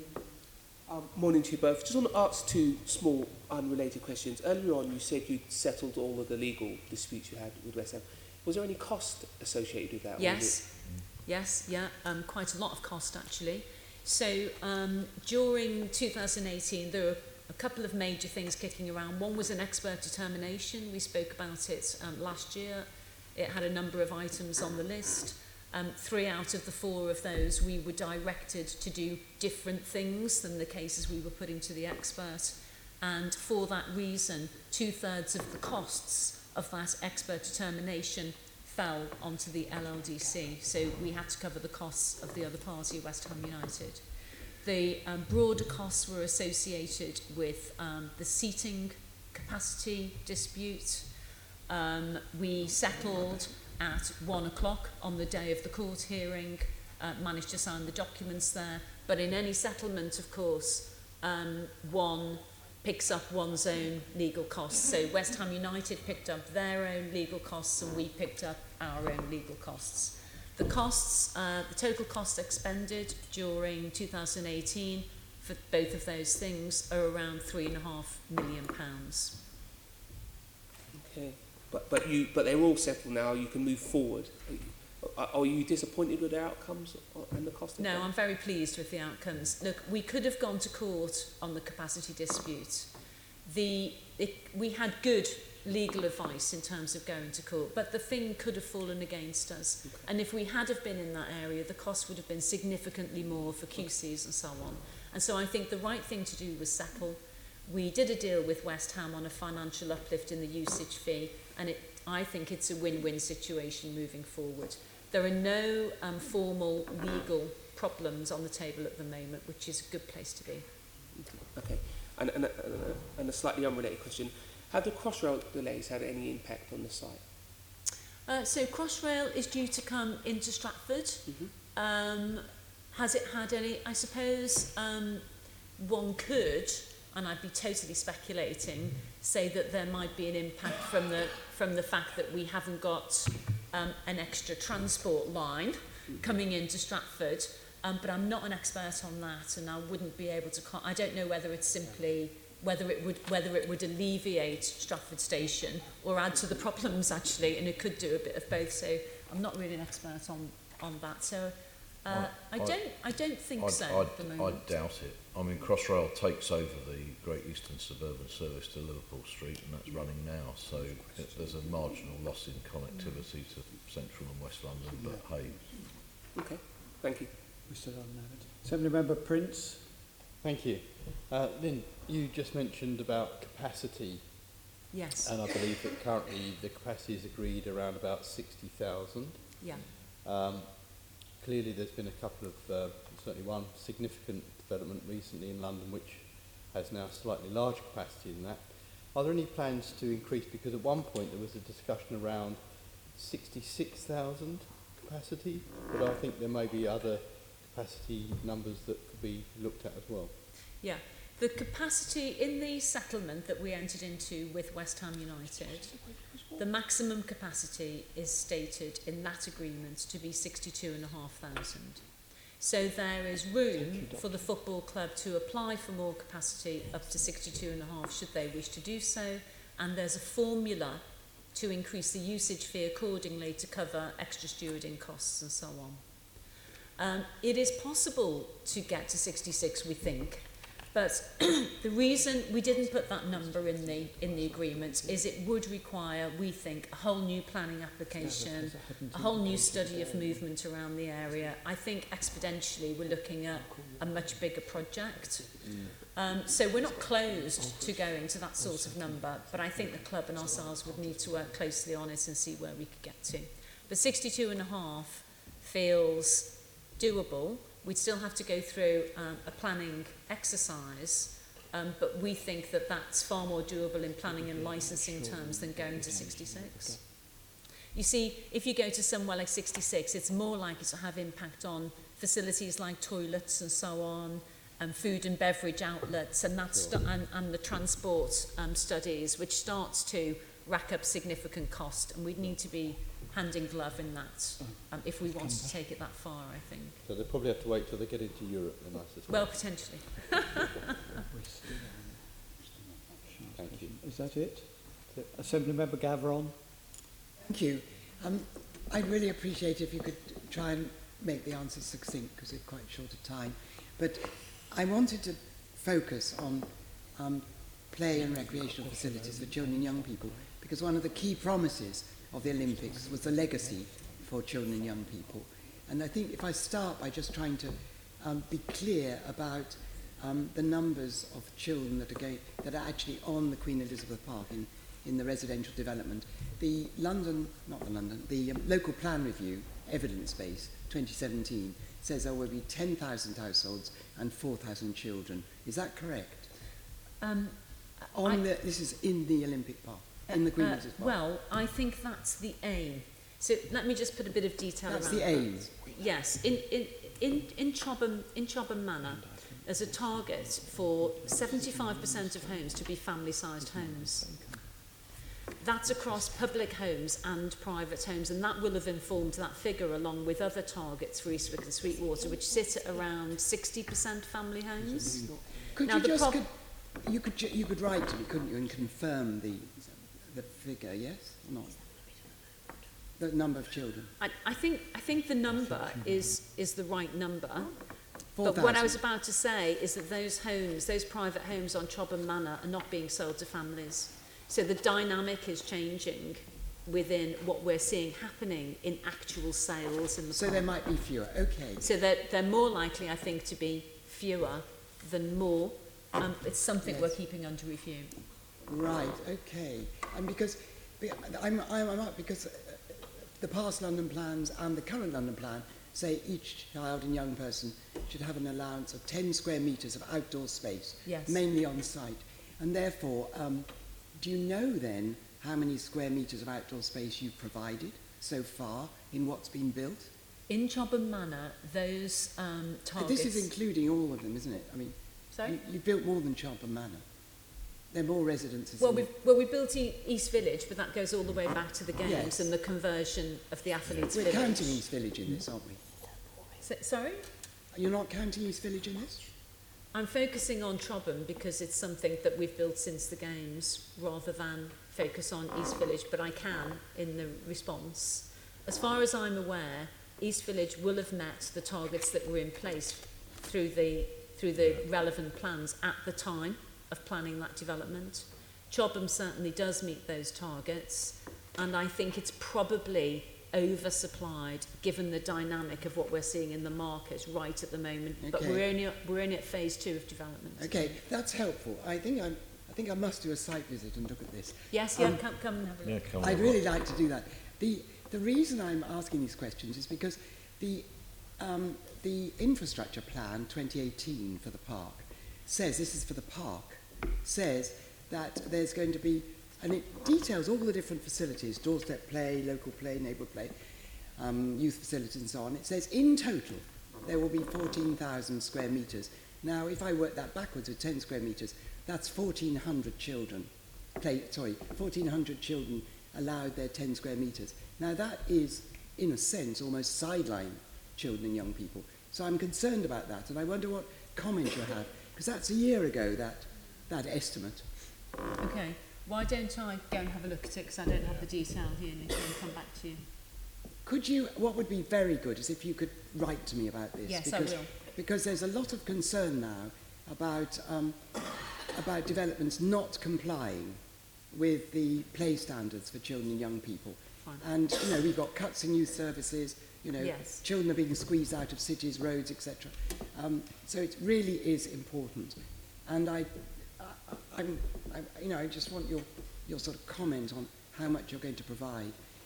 If a development has nearby play space or a park or something, it is allowed that that can count for older children. Yes. But you have to get developer contributions. Are you doing that? I don't know. I'd need to go and have a look at the subject and come back to you in detail. And my final question is, it's a bit to do with convergence too, because we do want the Queen Elizabeth Park to be very inclusive. Yes. And I wonder, my question is really, how many of these facilities around the park, which are free and accessible, are integrated, are allowing children from nearby to be able to come and use them? All of the play facilities are totally open to the public. Of course, some of them are within the boundaries of the park. So there are no restrictions to anybody using those facilities. They're not private estates in the way that they've been built. Anyone can stroll through. The question of how much people are using them is a different question, I think. And we do have some statistics from visitor surveys that tell us how many local people are coming into the park. Whether we have them on the likes of detailed for play equipment and children, I don't know, actually. It would be, again, that would be Yes. useful to know. Yeah. Obviously, you have to make sure there are good access arrangements for local kids. Yes. So that they can access these facilities. Thank you. Assembly Member Eshalomi. Apologies, Chair, there's no more time. Okay. Assembly Member Whittle. Mr. Chairman, Lynn, can I ask you a few questions about the cultural quarter, carrying on from Assembly Member Shah and Yes. Assembly Member Bacon? You mentioned earlier the BBC, Sadler's Wells, the V&A. Is that all set in stone now? Is that the final count, as it were? Yes, it is, yeah. So, have you not managed to attract maybe a theatre? Well, Sadler's Wells is a theatre. I know, but it's a ballet and opera theatre. I mean, That's right. We don't have a theatre. The only theatre space we will have is that contained within the Sadler's Wells development, which is a 500-seater auditorium. Of course, Sadler's, you're right, it's contemporary dance. it's contemporary dance, and the thing is, we've recently had a very good theatre here, for example, the Bridge Theatre. Yes. And there's one over at Battersea now with that new development. Yes. You know, There are, of course, some really good theatres already in Stratford. Yeah, yeah. So we have the Yard Yeah. over at Hackney Wick, which is a fabulous place, which we support, and they are partnering the East Bank partners. And we also have the theatre in Stratford itself, the Stratford Theatre, which is doing tremendously well at the moment. So we are not building a new theatre, but we are working in partnership with local community theatres. Well, that's good to hear. When it comes to Sadler's Wells and V&A and what have you, how can you, I know this is maybe a little premature, but how will you ensure that these facilities and these places are used and known about by local communities? Because there is this constant worry that Yes. the same people Yeah. end up coming out here to go to something they would there. Yes. And yes. and how are you going to do that? It's terribly important. So it's a real conundrum and a hard problem, and probably one of the most important things to make sure we get right, because I think not only is it relevant to people from East London, but everybody in East London, and how we get really expansive interest in those facilities What we've done then, and this has been going on for a number of years before I got here, these partners have been on board for some years, except the BBC, who only really came to the table last year. And they've already got a number of school programmes in place. So during the year, if you take Sadler's Wells, for example, they've added curriculum activity to local schools, and they added a further 9 schools this year from East London, primary schools mostly, into their dance cohort. So they go into schools and run performing opportunities, drama opportunities and so on, as part of introducing those children to what's going to come in the fullness of time. There are a number of other things going on, so the other partners, London College of Fashion and V&A, also very much involved in the local community, not so much in the school curriculum programme, but running events in the community around art and design. This year, for example, we ran a large summer school activity that we also ran last year, so 179 kids came last year and 353 this year, and we're wanting to step that up year on year so that young people and children can see the opportunities that are coming in those buildings. There are also a number of apprenticeship opportunities, so we have something called STEP, which is local people being able to have an apprenticeship opportunity through more than one organisation on the park. So you might be almost like on an internship for a year and have 4 months with Sadler's Wells and 4 months with a technology company in here East and 4 months with a V&A design person and so on. And the reason we're doing that is to try to get young people to think about the opportunities for careers, and we're focusing on local schools and local young people there, so we can get them to think that actually this is for them, if you see what I mean. And the real challenge will be stepping up that work in the next few years before the buildings open their doors. And one of the reasons that I said at the start that we would be very pleased if the Assembly would see the East Bank partners is not only so they can describe what they are going to do when their buildings open, but so they can describe what they're doing now as a preliminary to it. And we're really very pleased actually. It's not centrally determined, but on a number of occasions we've been really surprised to learn that actually their reach into the local community has been wider than we imagined it is, because they're independent organisations and they're just getting on with it. So you'll find, that they are on the park already. They're dealing with local people already, and we think that's quite a good position to be in well before these buildings are built. But we would like you to hear directly from them, and actually the presentations of those educational and cultural bodies are very impressive, and each of them can talk about what they're doing with local people now. Exactly. You could possibly, even though there's a new art centre going up in Woolwich actually, in the development there, Royal Arsenal, maybe make some links there. It's a big thing. Just one more question. It might be fanciful at this stage, but particularly maybe in the cultural quarter, is there the capacity, or maybe not anymore, for what you would call a community centre for the public to use, in a way that local authorities used to provide when they had the money? I mean, I don't mean to go off the topic too much. We're living in a terrible time with violent crime, etc. We need things like youth clubs. We need public facilities. I would have thought there's a wonderful opportunity for you there. I think what's going on there is what you're describing by another name. The intention of all of our partners is to work in the community and have a community in their buildings. There's also a big public space in front of the buildings, because it's on the waterfront and they're adjacent to each other. And the intention is that that's available for the local community and for the wider population of East London, London as a whole, to regard as their own. So there isn't space for yet another building, but the whole thing is a space in which people can immerse themselves and the community can get engaged. Our challenge is to make sure that place is accessible by the whole community, and it isn't felt by the local community as having sort of been brought in by spaceship. So I don't think it's a question of providing another building, which we couldn't do, but your question is right about making sure that the community is fully engaged in what's going on and feel part of it.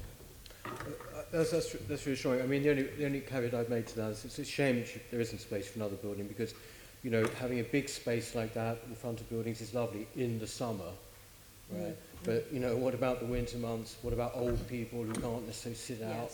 Does this actually mean that they're going to be having to pay for coffee or something to sit somewhere? No, there are public spaces in each of the buildings. Yeah, all the buildings are free to enter and publicly accessible. So people can go in and wander around and so on. That's been part of our lease terms, essentially, to make sure they're free to enter. There are a number of community facilities on the park. So in each of the housing developments, there will be dedicated community facilities. We have the community track, which sits next to Bobby Moore Academy, just behind the stadium. It's an enormous community track that the athletes use before the games in terms of warm-up and so on. It's well used by community groups every evening when the school are not using it. It's one of these dual-use places, and it has a facility for changing and so on. And we also have a significant space in the Copper Box Arena. So Copper Box Arena can take up to 6,000 people in terms of an event, between 6,000 and 8,000 actually, depending on the event. It's used regularly most evenings for sports clubs, whether it be netball, baseball, basketball, for local clubs to come in and use that facility. And there are targets around Greenwich Leisure to make sure that that accommodation is available for the local community. Although at the weekends we tend to use it for event space so that we can drive revenue. During the week it's very well used by the community actually, largely local sports groups using that space. So we do have community facilities on the park, generally Resi, the community track and the Copper Box Arena, but we don't have any specific community buildings in the East Bank development. Okay, well, perhaps a little bit of a missed opportunity there, actually.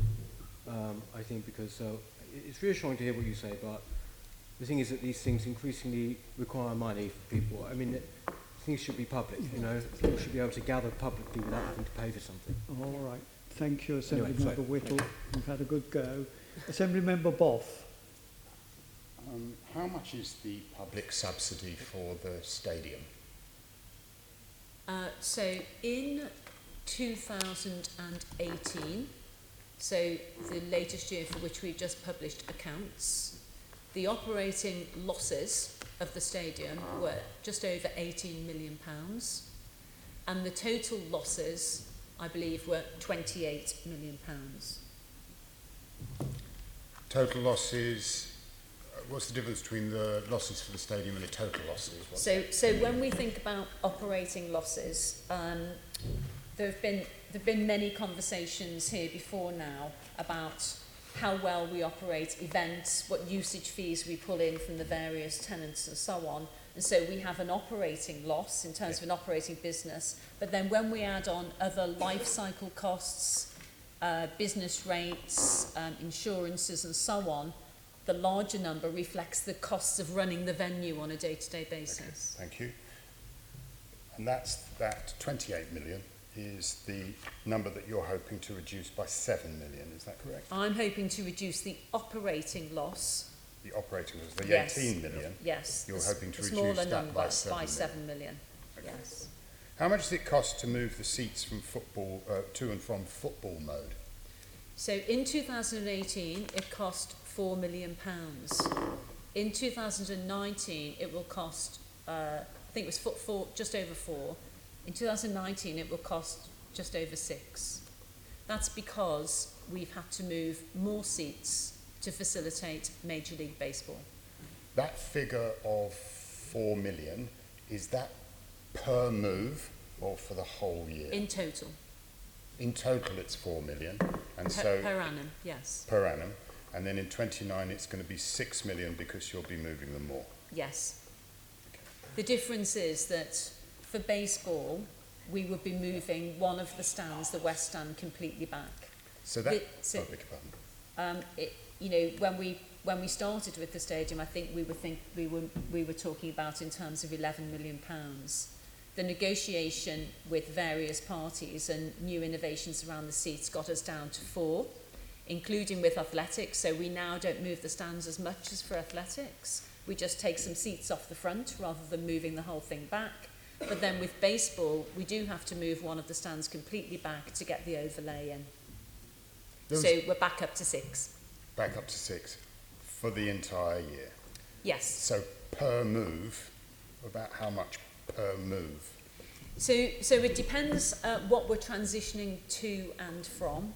What we would generally do is, as soon as football is finished, we go in and transition all the seats for the entire season.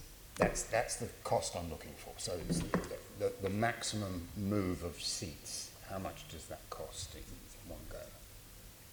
So it would be, we take everything out at the beginning and put it back at the end. So it would be half of the so it's and the seats figure. only get moved substantially twice a year, is that correct?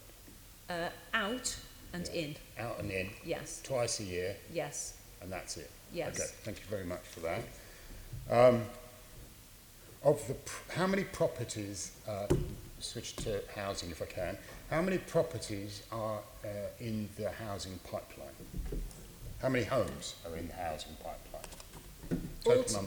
Altogether, the targets for 2030 are 33,000 homes within the Mayoral Development Corporation area. Of those, 10,200 will have been completed by the end of this year, 2019, and therefore just over 20,000 still to be delivered.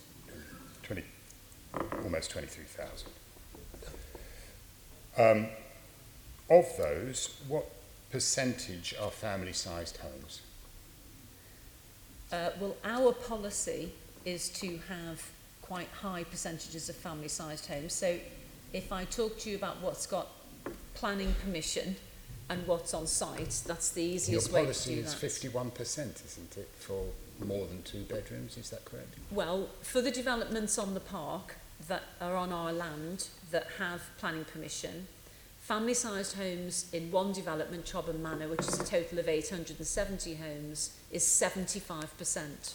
A family-sized home... That was after a lot of lobbying that got to that position, may I say, by this assembly, but yes, anyway. 75% across all tenures, and a family-sized home, it's important to say, is defined as 3 bedrooms or more, not 2. In Eastwick and Sweetwater, which in total is 7 phases of 1,500 homes, the total expectation is between 50 and 60% family-sized homes, i.e. more than 3 beds or more. In Stratford Waterfront, which has planning permission, this is the residential development taking place next to the East Bank buildings. That is 600 homes.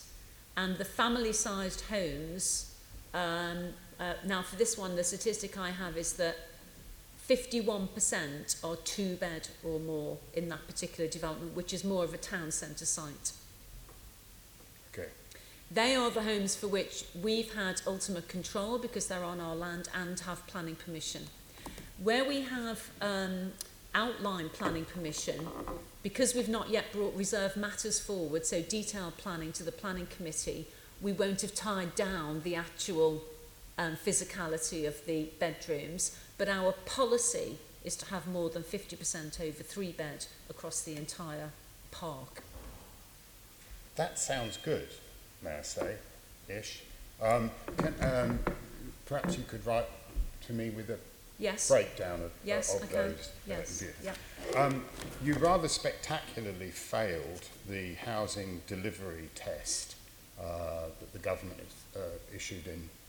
published in February. Isn't it time to start considering allocating more land to housing? Can I ask you what you're referring to, please, Andrew? The housing delivery test that you actually published a report in a little while ago. You published a report in August which responded to the government's test. Are you thinking about, for example, numbers of completions per annum of That's correct. homes and so on? The government now regularly tests all planning authority to see how they're getting on. To see how they're getting on. Yeah. You kind of fail if you don't get 95% of what they assess you should be delivering. Yes. And you only got about, from memory, 53% yes. of what you should be delivering. Yes. Therefore, quite rightly, this Assembly is asking you questions about that. That's fine. And I want to know, and one of the suggestions is that you need to increase the amount of land that you've allocated to housing. So and if I wanted to know whether or not you considered that. If I deal with the first point first, that we have an annual target for delivery of homes. That target is 1,471. If we were to go back to 2014 and measure from 2014 to 2019 whether we've achieved that target, we have achieved it, and we've achieved it to the tune of 116%. Now, what happens obviously with building homes is they don't all get built in 1 year. It's cyclical. You build fewer some years and more in other years. And if we look at the whole table, we can see that we've performed quite well. We were hearing earlier about how Eastwick and Sweetwater has come on site a couple of years before it was targeted to do so. In those numbers, I am counting the conversion of East Village, which was 50% private and 50% affordable in those numbers. And so I do need to make that clear. But we're not behind target in terms of getting on site with our developments. We're slightly ahead of target. In terms of whether we might allocate more land for housing, in total, we've built 10,200 homes against that target of 33,000. I think we're on target with those numbers. The government doesn't think you're on target. And I'm not sure what years they're measuring and what targets they're looking at. But I'd be happy to write to you along those lines. Well, yeah, I mean, you've published a report in response to what the government has said, and it's a report that largely says the government's wrong and we're doing wonderfully. I just wanted to know whether or not you'd considered one of the... whether or not you considered allocating more land to developments in order to meet those deliveries. And may I say, the housing delivery test is not very difficult to pass, bearing in mind a lot of local authorities got well over 100% in terms of their mark. So it's not as though it's an onerous test. Yes. It's a very easy test to pass. Yeah. And yet, the LLDC is down in the very lowest regions of local authorities who have housing delivery organisations, and I just don't understand why. The government and the GLA set annual targets. And they set them for local planning authorities and local housing authorities. Our plan for building housing is in line with its original targets to build those homes. You could say, we're using the Olympic Village to bring us across those targets if we look over a period of time. So we don't consider that we're out of sync, but I think I would need to, I feel a bit of a disadvantage, the original question from the Homes and Communities Agency or Homes England and give you the response. I'm talking about a report you published last month. You published, not somebody else. But still, please write to me and respond. Thank you very much. Assembly Member Prince. Thank you. Just going back to the major baseball, you said that you washed your face with that one. It made a slight profit, I believe you said.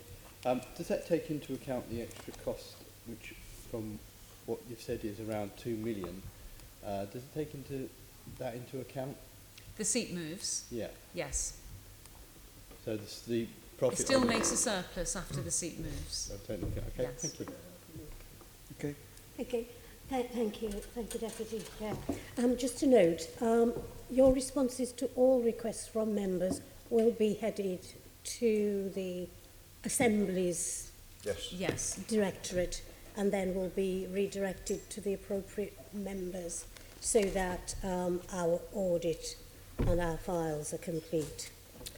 So let's go now. Well, can I just say, Assembly Member Bacon is a little distracted at the moment. He's lost his MEP. Oh no, it's not. Why hasn't he lost it? He's a member of Parliament. He's an MP. He's an MP.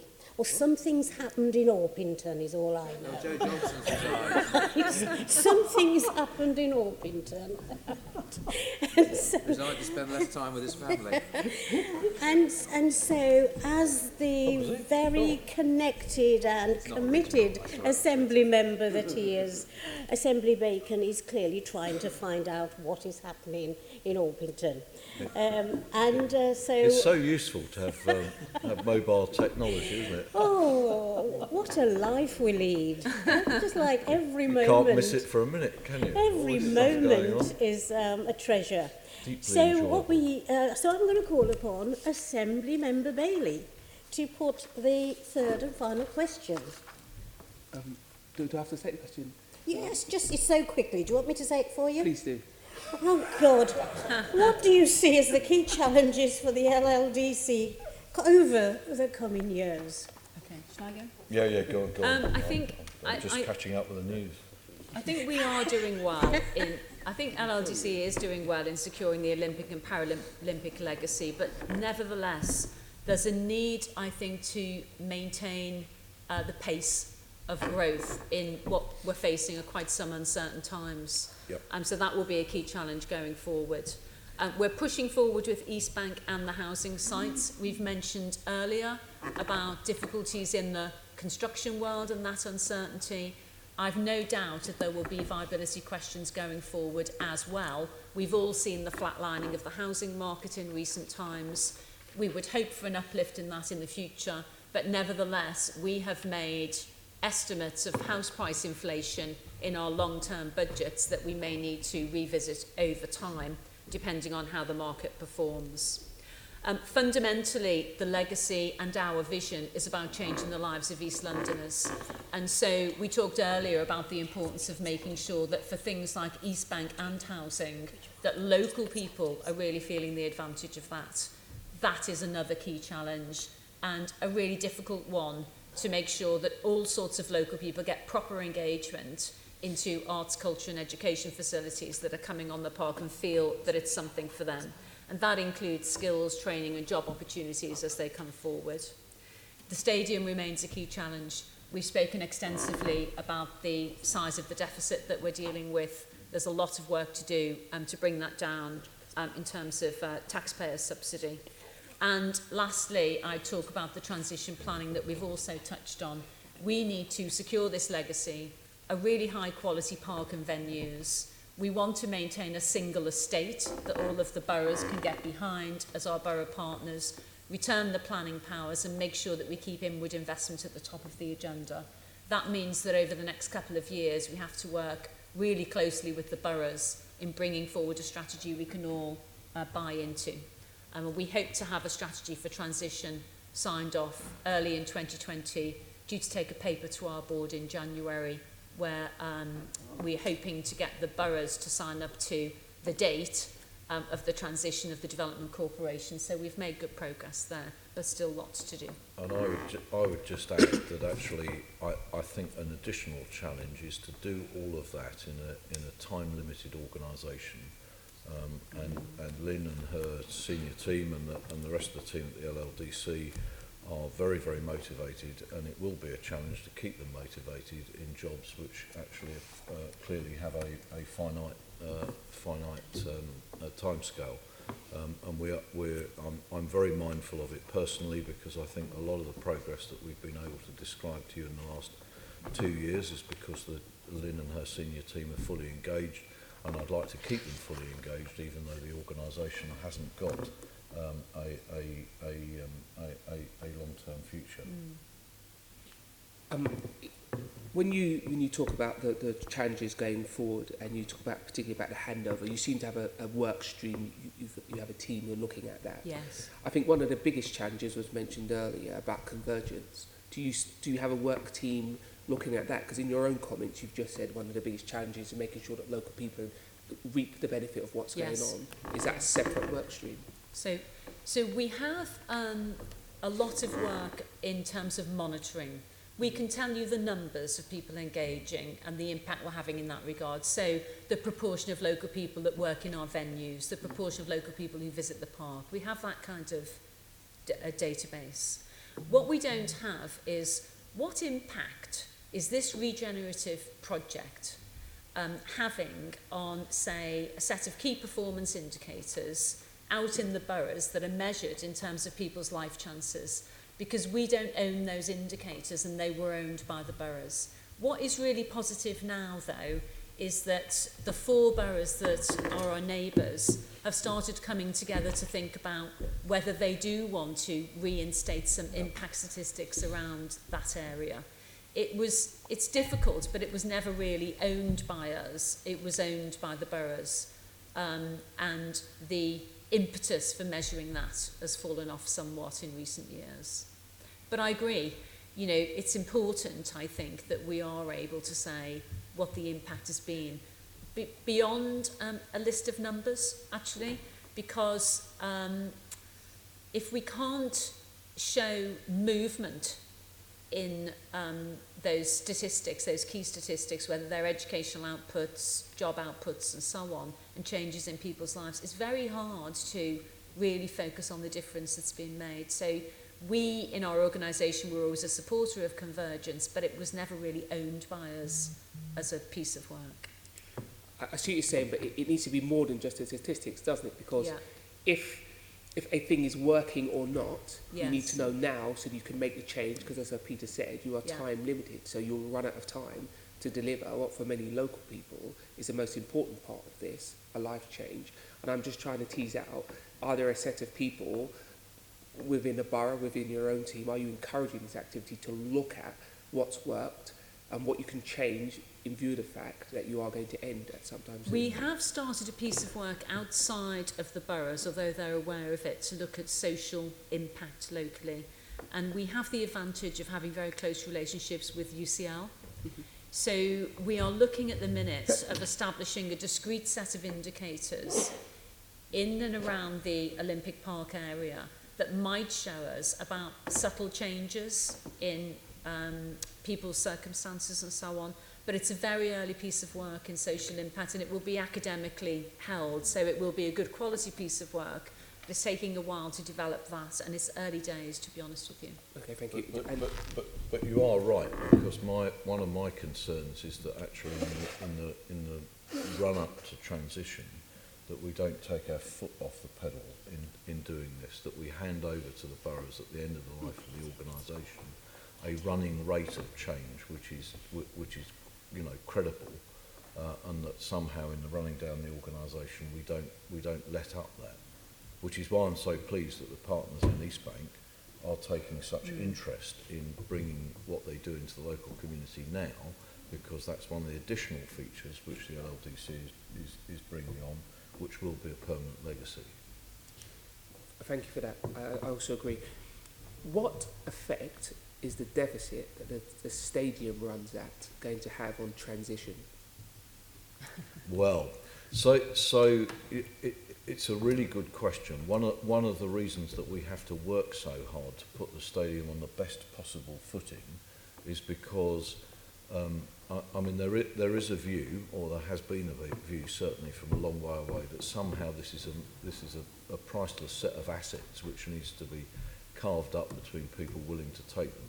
The truth is that actually that there are some wonderful assets in the park, but clearly a stadium with a continuing deficit isn't one of them. And I think our job is to reduce it to the lowest feasible level, so that as we move to transition, whatever goes into transition is in the best possible place. We've taken on a work stream, Lynn's taken on a work stream to look at the venues in the park as a whole, to see that we're marketing them as a whole. But when we talk about transition with the boroughs and other interested parties, it's about the whole thing. It's about how the park looks, it's about what's in it and what it's doing for the community. And there are liabilities because the stadium is one of them in financial terms. The other is that the upkeep of the park, if it's going to remain in the long term, a place that is a place where people are proud to live, where people want to visit, and where the quality of the employment and education is a high standard, actually that's quite a considerable cost burden, which we need to make sure that as we hand it over, everybody who takes it in whatever form it comes understands what the costs are and is in a position to shoulder that burden for the future. It's quite a big undertaking. It's not quite as simple as just deciding where everything goes. That's really the point. And the stadium is one of those principal things. I take your point, because of course if you're a local authority, or who is expecting to take on this stadium, because if it's a huge liability, of course they won't do it. Yeah. Ultimately, the assets, the venues and the stadium and the park are in the freehold ownership of the city, the Mayor of London. So we will be left with the bill. The aim here is to bring down the public subsidy to the lowest possible amount. That is part of our job, and that's part of the commercialisation of those venues. It's perfectly possible, in my view, to make a big difference to the current numbers, and there's still a lot of work that can be done. As far as the park is concerned, there is something called a fixed estate charge. All of the occupiers of the park, be they businesses or residents, not affordable housing but private residents, pay something called a fixed estate charge. And that helps with keeping the standards of the park where they are now. When we model the fixed estate charge over the long term, that's looking quite robust in terms of the current costs for the upkeep of the park. So we're reasonably confident that the upkeep of the park as a single estate can be maintained by the businesses and the residents who are part of that park. I think it's the venues where we need to really focus our efforts, and your question is key around the stadium in particular and its long-term future. At the moment, we control the operating company. We don't have a medium-term vision on where we're going with the operation of the stadium, but that will be a crucial decision to be made pretty soon, because the Mayor of London and the City of London, the GLA, are not really an organisation that runs venues hands-on themselves. And so in the next year or so, probably sooner than that, we need a strategy for what's happening with these venues, who is going to run them, where the contracts will sit, and how arm's length they would be from any Mayor of London. But I don't think that they're likely to return to the boroughs. This is why in layers there's quite a lot of complexity in the transition that's not just about the planning powers, because what we'd like to do is at the end of the development corporation have a strategy that covers the whole thing, where we can all see what's going on with the finances and who's picking up what and in what measure and so on. Okay, thank you, Chair. Assembly Member Boff. How much would it cost to demolish the stadium? Oh, I haven't a clue. Why not? I've never thought about demolishing it. That isn't one of the options you're considering? And replacing it with something that is actually fit for purpose? We're not currently considering that. I'm sure per square metre there's a demolition cost that could be applied to the building, but I don't know what it is. Do you think is that building fit for purpose? I think as a multi-use venue, it is fit for purpose. It works for very successfully. £28 million a year, and that's fit for purpose? Pardon, the losses? £28 million a year. Do you think that's fit for purpose? Do you? I think what we need to do, my view is that we need to reduce the subsidy as far as possible, and then decide what we want to do with this venue and whether we want to keep it in public ownership or not. I think first of all we ought to try our best to reduce the subsidy so that we're getting some kind of economic returns from the stadium, which we inevitably do. Do you from think the if you reduce the cost by you told us just earlier that you wanted to reduce the cost by 7 million, that would take it down to about 10 million operating costs. About 10 million. Is that fit for purpose? Yes. 10 million is fit for purpose? Well, public loss. Part of the consideration of that is what what the wider economic benefit of doing things in the stadium actually is, in terms of the wealth it brings to the locality in London, and also what it brings to the community. We haven't really talked about it here, but actually West Ham run a very good community engagement programme. The foundation, which is very good. We are able to quantify the benefits that things like MLB and other major events bring. So it's you can't just consider the cost of running it on its own. I mean, if somebody wants to take a decision in the end that they don't want such a thing, well, they can do that, but it can't. All I'm asking is whether or not you've got in mind a cost for how much it would cost, because frankly, don't you think it would be much better to spend £28 million on things like encouraging sport at a local level in London? That would be an incredible contribution towards and serve the legacy of the Olympics a bit better than we currently are. So it might be, but actually in terms of the cost of running the stadium, one aspect of what we're doing is to attempt to reduce it to its lowest possible level. But you do have to put at the end of doing that, whatever we wind up with, that against the benefits of the events that you have in it. Otherwise, you haven't done a proper equation. Have you considered removing the running track? No, because we've got an obligation with the athletics to There were all sorts of obligations made during the Olympics, which, frankly, we didn't stick to. Why should this be any different? We haven't considered either removing West Ham or the athletics track or demolishing the building. We have a 97-year contract to run with West Ham with no break clauses, and a 50-year contract still to run with UK athletics. 97 years of it being a drain on the public purse. Thank you very much. That's the situation. Very much indeed. Oh, we'll have a discussion about that. Thank you. Any other questions? Everybody's out of time, so thank you, members, and thank you to Sir Peter, and thank you to you, Ms. Garner, for your detailed account of the work and policies of the LDC, and we'll meet again, I'm sure. Thank you very much. Thank you. Thank you very much. And just a chair's comment to my dear friend, Assembly Member Whittle. Can I refer you to the life and times of Lillian Bayliss? Written into the DNA of Sadler's Wells and Old Vic is accessibility to the local community that they serve. I speak as a former governor of Sadler's Wells. So now, let us then get some, we will be seeking answers to the written questions, and we have set an end date of getting the answers by the 10th of September. So we'll be chasing those answers for members. Okay, can I then move to ask the Assembly to agree the motion set out in my name, namely that the Assembly notes the answers to the questions asked? Agreed. Thank you. Petition update. Can I ask the Assembly to note the responses received to petitions presented at recent Assembly meetings? Thank you. And then just take a moment to make sure all the papers have been circulated about the motions that we have in front of us, especially 2 amendments that I'm aware of to motion 6.3. Yep, everybody, and I'm talking about 6.3. I see the mover of that is missing from the chamber.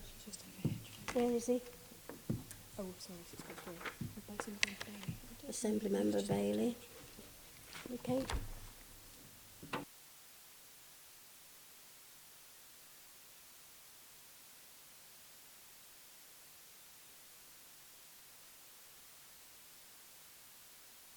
To the next business. No, we're going to stay with motions. What do you mean? The next motion. Next motion. It's the first one. Well, Assembly Member Curtin's with us, and there's no amendments to your motion. So can I call upon Assembly Member Curtin to move his motion? Thank you, Chair. I'm sure we'd all agree that London's taxi drivers are the best in the world. and they're a taxi fleet to be proud of, I'm not sure. with a 350-year history, and they serve Londoners so well. All taxis are wheelchair accessible, and that's something that you can't say about any other mode of transport or any other or many other taxi fleets in the world.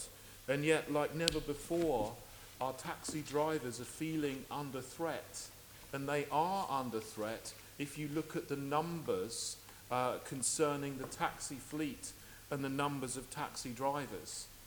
In April 2016, I've got these figures from the TfL site just yesterday, there were about 22,000 taxis in London.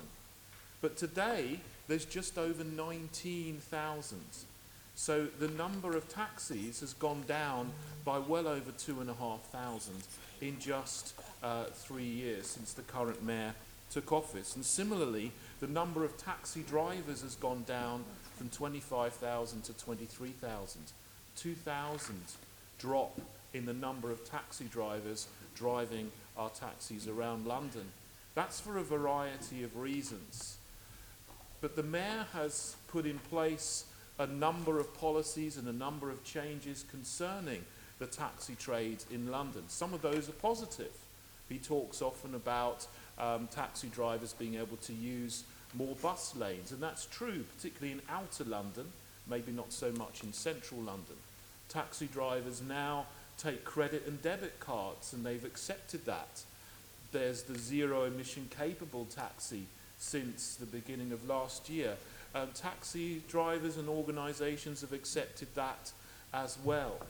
But there's a couple of things that the mayor has done this year, and announcements he's made, and changes to the regulations and the conditions that taxi drivers will have to operate under, which I know the organisations are very, very unhappy about, and I know will cause some harm to the taxi drivers. And one of those things is that he wants to reduce the maximum age of a taxi licence from 15 years to 12 years.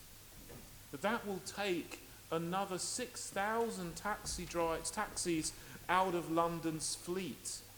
There's approximately a 1,500 rollover every year. About 1,500 taxis get to the maximum age, 15 years, and then they're retired, those vehicles are retired, and taxi drivers then purchase a new vehicle. But by reducing the maximum age from 15 to 12 years, that will take about 4,500 taxis out of the fleet straight away.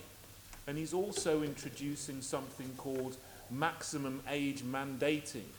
What that means is essentially, at the moment, a taxi which is 14 years and 364 days can still apply for a year's license. So actually, effectively, the maximum age for a taxi at the moment is not 15 years. It's 15 years and 364 days.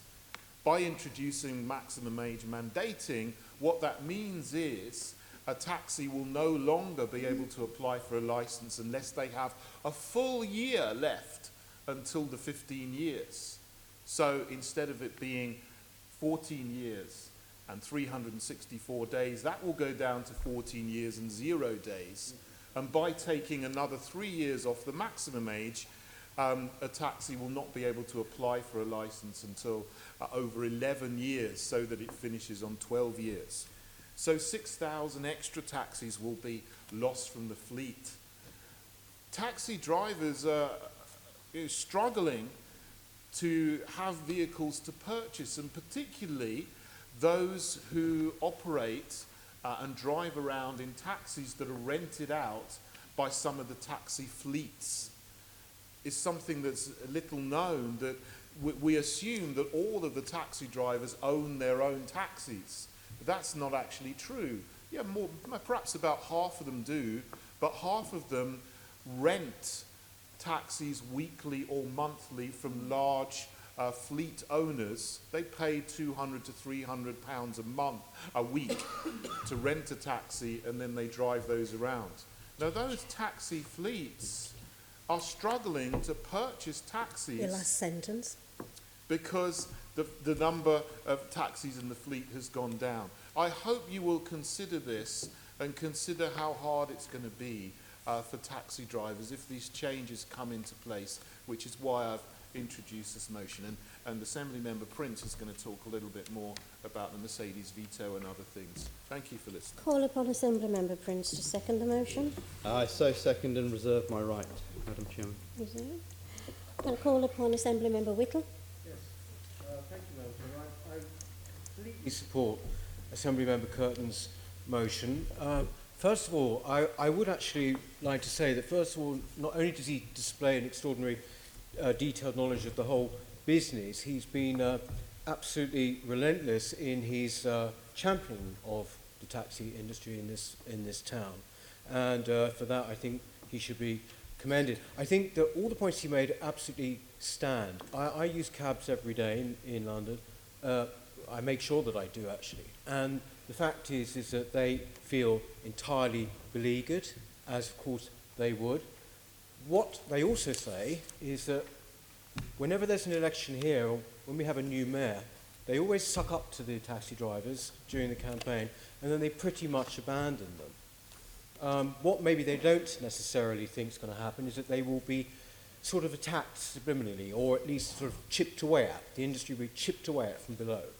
And we really are in danger, therefore, of consigning to history one of our great industries, businesses in this city. And also, I would say that if you were building a new city from scratch now, the black cab trade is one that you would actually have, for all the reasons that my colleague has already pointed out. So I do urge you to send a message of support to them as well, and to support this motion. Thank you very much. Assembly Member Pigeon.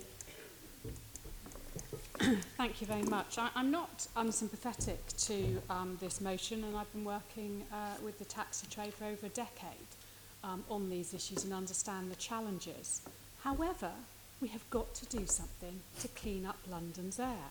And diesel vehicles, including taxis, are part of the problem. And this motion's proposals would not help reduce air pollution in London. And unless there's been a mistake in the documentation, I wouldn't put that past TfL. When I looked through the taxi age limit consultation, there's no reference to the Conservative or the Brexit Alliance group actually making representations, the concerns they're expressing today, to TfL when they were consulting on these changes. We clearly need to do a lot more to support drivers to move to these cleaner vehicles. And I'm pleased one of the suggestions I put to the Mayor some time ago that LPG conversions as an interim fuel are now permitted, and that needs to be widely promoted to drivers. And I would like to see, and I've called for many years for TfL to use their powers to bulk buy new taxis, to drive the prices down, and to also help fleet owners. In fact, I've got a question in only this month to the Mayor on that. And I also think the Mayor should go further and remove the age limit for these new zero-emission taxis. They go through their MOT and checks every year. They've got to pass that. But why should there be a limit if they're that clean and new? And that would help with the financing of these new vehicles for taxi drivers. Now, the LTDA have worked up a plan they think could help with this age limit issue. And I saw in the information from TfL and the Mayor have said they're considering this. And if they think it will work, they will adopt it. Well, I hope we hear soon. That was a press release just before the summer recess. I hope we hear soon if this can be taken forward, alongside the rollout of more charging points, infrastructure, and the greater support that was needed for the taxi trade in the capital. So I'm afraid I won't be supporting this motion today, but I will continue to help support the taxi trade and measures to clean up London's air. Assembly Member Russell. Thank you, Chair. The Green Group will not be supporting this motion. The Mayor's changes to the taxi age limits, as Assembly Member Pigeon has just pointed out, had a full consultation, and the Green Group did respond publicly to that. We said at the time that we completely support any practical measures that can phase out the most polluting Euro 3, 4 and 5 taxis from the fleet in the shortest possible time. We should be calling for the right support for Londoners as we move away from fossil fuels, not just giving up and continuing with pollution as it is. Now, clearly, the move to electrify the taxi fleet does have massive challenges, but it suits no one if there are delays like the availability of vehicles and charging points.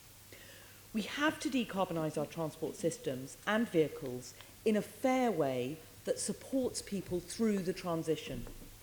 That's why I asked the DFT for the more expensive electric taxi to be made exempt from vehicle excise duty in 2017. The government was very, very slow, but in July of this year, it did finally exempt taxis from the higher charges that were actually designed to target luxury vehicles and not working vehicles for taxi drivers. It's also why I've been voicing my concern about the need for more electric charging points and the fact we need more of them and we need them in the right places. On that note, I'm still waiting for electric charging points guidance from TfL. Taxi drivers have benefited from a delicensing scheme for vehicles that has to date had almost 4,000 applications. The motion makes no mention of this. While we do see that there is a real need for TfL to do much more to support taxi drivers as they move towards electric vehicles, we do not agree with this motion, and so we will vote against it. Thank you very much. Before I call the next speaker, will the Assembly agree to in accordance with Standing Order 2.9 to agree to extend the meeting to finish the business on the agenda? Yes, thank you. Assembly Member Russell. You've spoken? It's okay, sorry. Assembly Member Duval. Very much. And I'm very grateful for the members opposite, both the Greens and the Lib Dems, in pointing out some of the issues and problems with this motion. We were seeking to amend it at one stage and we couldn't. We understand why it's been brought here. And we would go one step further than the mover of the motion, in the sense that we don't say loud and proud, and I think we would all agree that actually the black cab service is part of our public transport system, and if only TfL bureaucracy would say that often and louder, we might have a better relationship than goes on.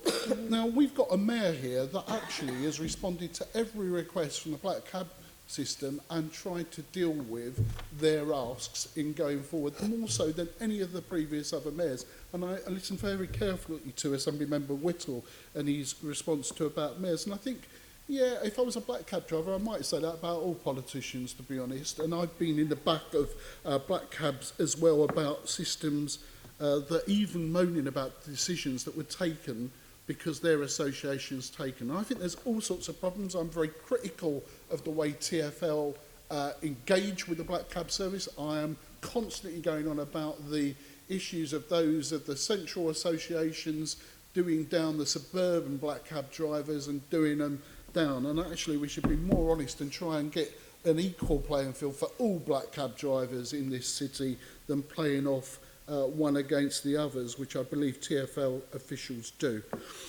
Now, we need to just put right some of the issues around some of the motion, some aspects of the motion.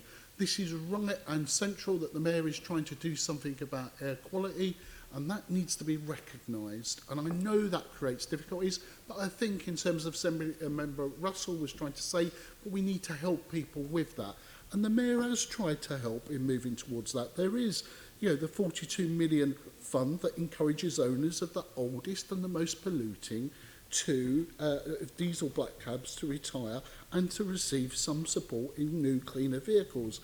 Rightly, in terms of the issue, the motion says there's only one model, but TfL are working to put new models. I mean, Caroline Russell, Assembly Member Russell, indicated about moving towards the new electrical licence tags, which will be coming on. I haven't got a date. Will be launched this October.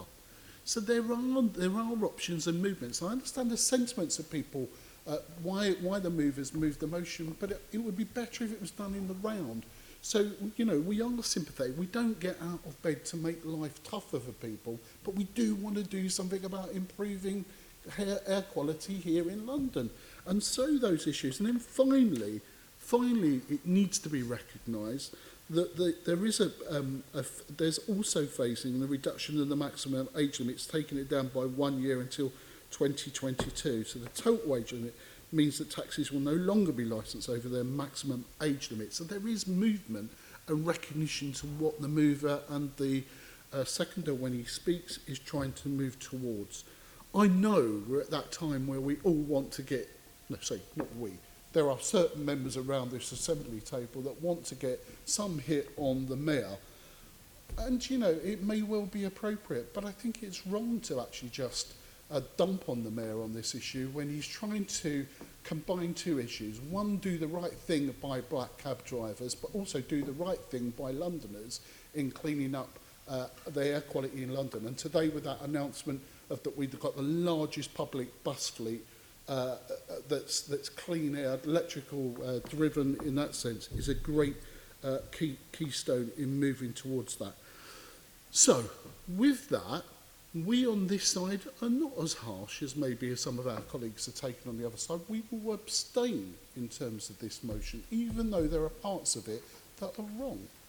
That wrong or don't give some due recognition of where there is movement. But we understand why people are taking the positions that they're doing. Thank you. Thank you. No further speakers. Right to reply. Assembly Member Prince. Seconded. Thank you. It's been a very interesting debate. I'm not surprised that the Greens have taken the position that they're taking, and I respect that, although I think they're wrong, obviously. A little bit more surprised that the Liberal Democrat member is taking the position that she's taken, because she has been a supporter of the black trade historically.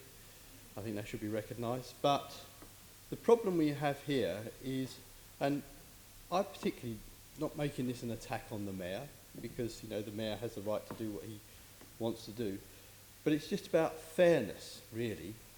We have a situation where, for whatever reason, legislation or rules have been changed, but there have been some really damaging outcomes as a result of those changes.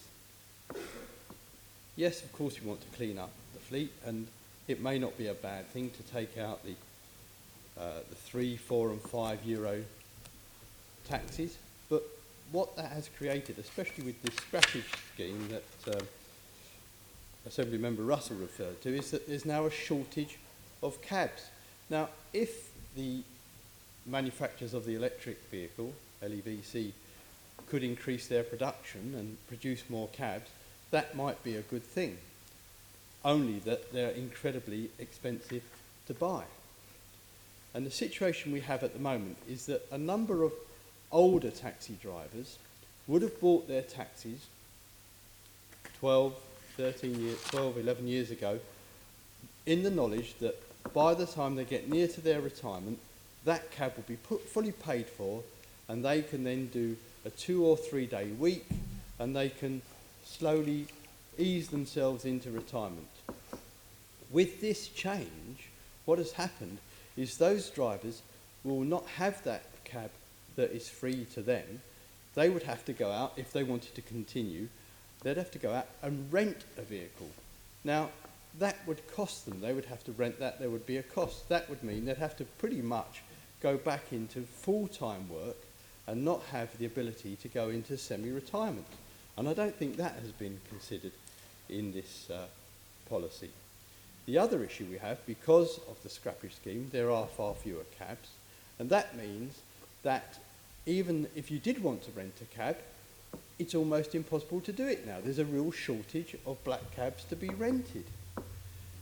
With, again, the scrappage scheme, the big garages that supply a lot of these rental vehicles have sold off their older stock, or taken advantage of the scrappage, which means they've got fewer vehicles. But also, because of the legislation, the value of second-hand black cabs has gone down too.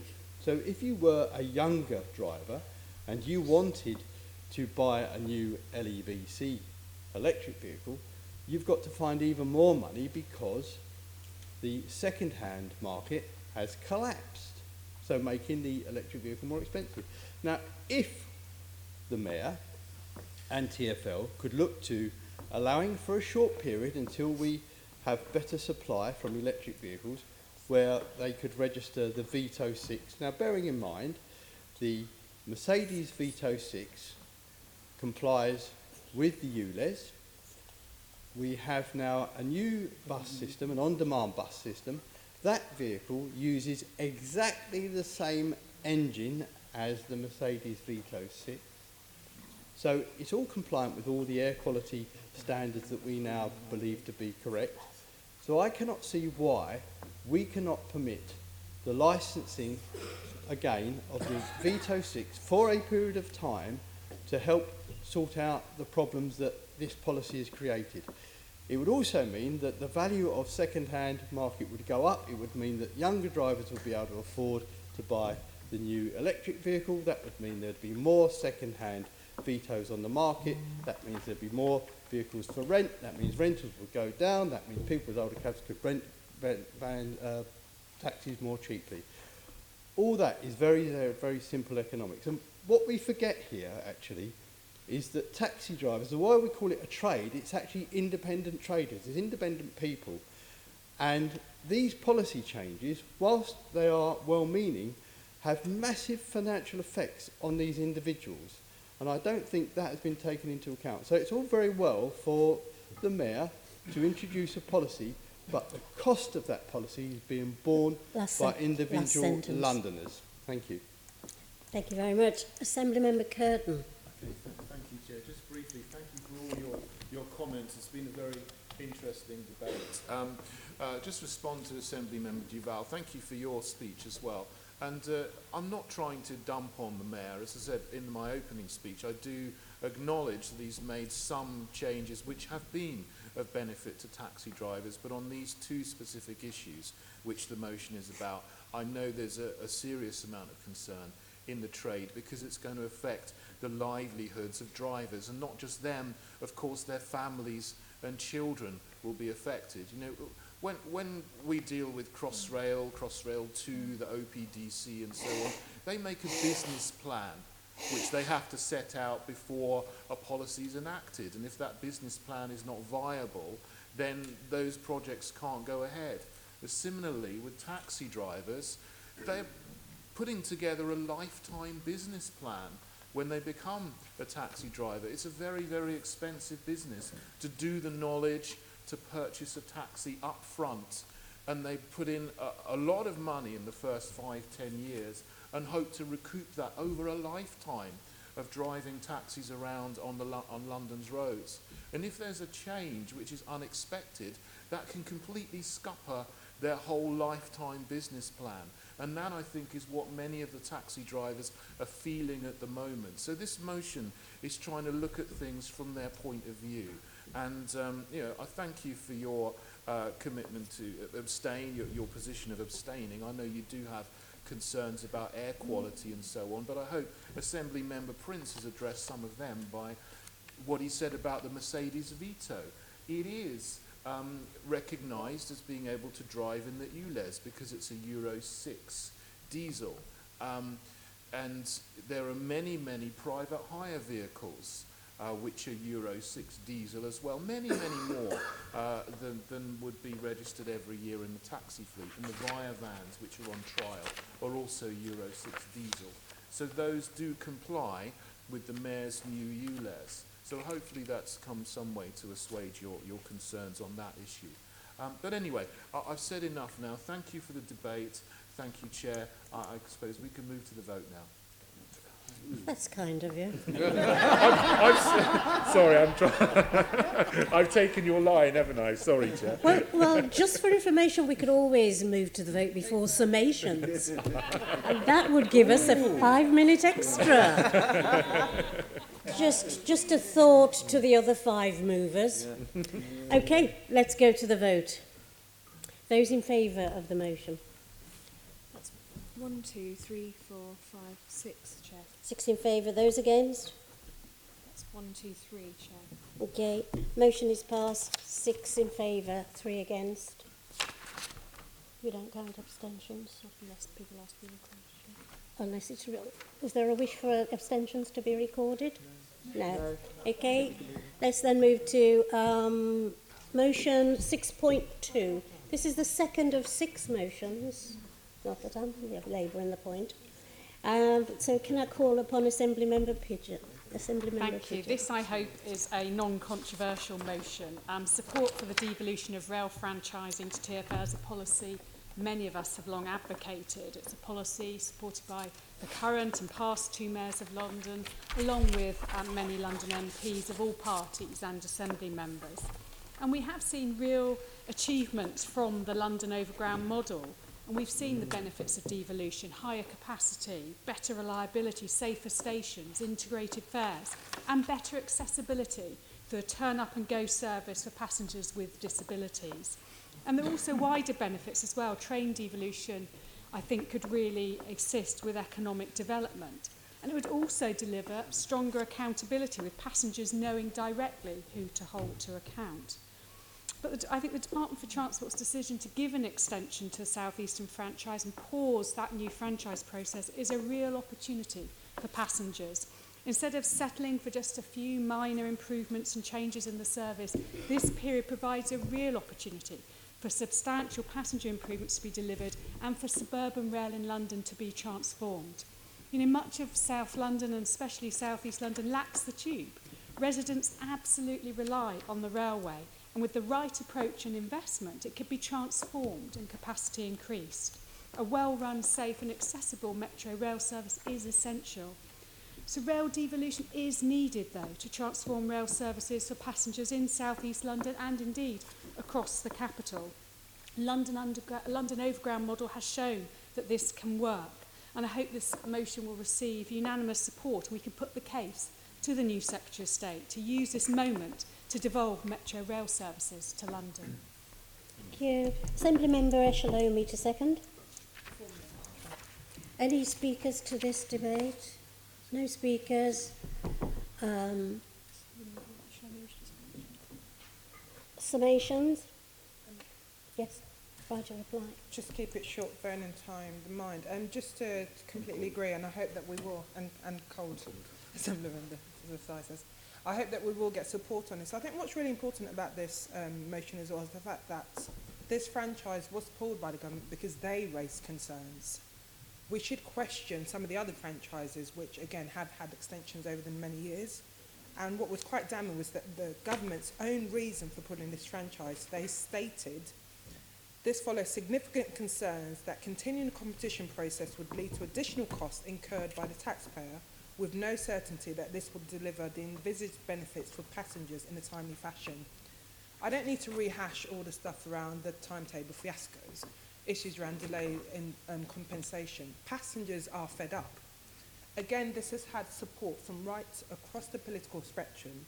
So most recently, councillors in Greenwich, including the Conservative councillor, who's their lead for transport, Councillor Matt Clare, who wrote to the new Transport Secretary stating, our residents that we represent in Greenwich are appealing to the South, are appealing about the appalling services of South Eastern trains, and we share their frustration in this long-running issue. There's a need for us to make sure that we continue to work in a cross-party manner to make sure that the government listens and devolves this down to TfL so that we can see those improvements that passengers continue to pay for and desperately need. I hope that we'll get support for this motion. Thank you. Okay, Assemblymember Fission. I'm waving my right. You're such a star. Let's move to the vote. Those in favour of this motion? Are you in favour of the motion? Oh, sorry. Thank you. That's unanimous, Chair. Unanimous. Thank you very much. Motion, Assemblymember Bailey, you ready? I believe I am. Are we ready? Okay, we are ready. I understand you have a procedural question. I just want to know if there's 2 amendments here, which I'm going to set, but had they been added in that sense? So we have 2 amendments before us. So Assemblymember Bailey will move his motion, and then the movers of the amendments will move them in turn. Each of those will then be put to the vote separately following debate, and potentially they could both be agreed. You know, the amendments are cumulative. The question is that... You're accepting them? No, yeah, well, that they are... We are happy to accept them. Yes. But will they work together? Yes, there's slightly different wording. No, so in a moment, what we could do is read out, if you're accepting both amendments, then we can just make that clear. So we need the motion to be read out as... I can certainly do that, Chair, if that would be yes. helpful. Yes. So for amendment 6.3 in the name sorry, of... the other question would be, are the other parties happy to accept the other party's amendment? Yes. Okay. Yes. They're all in agreement. Well, Keith's allowed his moment. You're poor and hungry. I'll be quick. If the two Assembly members would pay better attention, we'll know that we've got this all under control. I'll allow my colleague to hear his grievances. So let's tell you what's going to happen. Please do. Right. I'm going to ask Rebecca Arnold to read out the motion that has now received 2 amendments, and that both of those amendments have been accepted by the mover. So there are 2 amendments before us, Chair. My understanding is that if both are accepted by Assembly Member Bailey, then the substantive text becomes this Assembly notes that between July 2016 and January 2018 there were 348 reported incidents of sexual assault on the London Underground, of which 100 were on the Central Line, nearly double that of the next most reported line, the Victoria Line at 55. The Assembly also notes that almost 1 in 4 sexual assaults on the Tube network happen on the Central Line. Unlike most other lines, its trains do not have CCTV cameras. TfL plans to fit Central Line trains with cameras by 2023. This is unacceptable. This Assembly welcomes the increase in reporting of unwanted sexual behaviour to the police, leading to the arrests of over 1,000 people since the Report It to Stop It campaign was launched. The Assembly urges the Mayor to continue to do everything he can to tackle the issue, including directing TfL to bring forward their plans to fit CCTV cameras on the Central Line and to do more to promote the awareness of the limited retention periods for public transport CCTV images. Okay. So that accepts both amendments. And now can I call upon Assembly Member Bailey to speak to the motion as amended. First of all, let me say thank you for the two amendments. I think they're entirely reasonable, and I think they've been given in the manner in which you suggested. This isn't about scoring points. There's plenty of time for us to score points and other things. Two of the women I work with in a voluntary capacity recounted to me 2 very horrific stories about some incidences they'd had on the Tube, actually both on the line in question, the Central Line, which really brought it home for me, made it personal. So I thought I'd bring this to our attention so we can press this home. And when you go when you investigate and you look into it, one of the comments by a police officer involved in an investigation on this line, along the lines of, you know, offenders are not stupid, they know there are no cameras here, so they think they can take that risk, prompted me to do this. Because I think we send a message when we try our best to detect these things, to say that we are not accepting these things, we are looking for people, actively seeking to try and catch people. Only yesterday there was an attack on one of the lines, and the police have put out a request for information, a request for witnesses. In that particular line, there is CCTV cameras, which will probably help aid the police. But the point is here, in a climate where many women don't even feel they want to report for umpteen different reasons, we have to show them that reporting is worthwhile. There can be an outcome that is worth them taking that brave step and saying that they've been attacked. So I commend this motion to you in the spirit in which it's meant. It is just meant to help us protect the safety of women. Like many of us, I have a daughter, a wife, mother, and it brings it home every time somebody recounts a story like this to me. And I just ask you to support this in the manner in which it's been proposed. Thank you. Can I call upon Assembly Member Hall to second the motion as amended? I do. Can I speak now? Thank you. Thank you. I obviously agree with Assembly Member Bailey. looking after the safety of our residents should be our number one priority. We're too quick to blame the police when they don't deal with issues, but actually we need to give them every tool we can in order to deal with these issues. And CCTV on the tube is absolutely essential. These perpetrators know that there are no CCTV cameras on the Central Line, which is why there are so many issues on the Central Line. It's not all about women, although women are predominantly the ones that are attacked. It's about everybody. We need to take this responsibility. We need to urge the Mayor. Waiting until 2023 is ridiculous. We need to act as soon as we can. We need to ask the Mayor to bring this forward. Thank you. Thank you. I've got some names in front of me, so I'll call, and if you want to speak, please do. If not, just indicate. Assemblymember Berry. Thank you, Chair. Yeah, it's really good to see Assemblymember Bailey tackling this issue, promoting an issue of such concern to women, and raising these frankly shocking numbers that were uncovered by the Police and Crime Committee last year. I agree completely with this motion that we do need CCTV on the Central Line much sooner than 2023. I said so at the time when the data was first reported, and my simple amendment expands the scope very slightly to not only agree with bringing CCTV in, but to make sure the public is aware of it and its time limits. Now, while we've had some very good campaigns to encourage people who've been subjected to these assaults to report them, like the Report It to Stop It series of campaigns, which is in the Labour Group's amendment, TfL's website tells us 90% of unwanted sexual behaviour on London transport still goes unreported. So to encourage more people to come forwards, we need to make sure they have faith action will be taken when they report an assault, and this includes making sure all information about CCTV and how it can help them is widely publicised. In 2017, I looked into this issue and asked TfL about the time limits and the retention periods for CCTV on different modes of transport, and found that across the network, the images are held for widely different times. For tube trains and trams, it was as little as 3 days, but within railway stations, it was up to 28 days. I don't know how many members here already knew that. I mean, I certainly didn't until I got that reply, and I don't think people out there are aware of this either.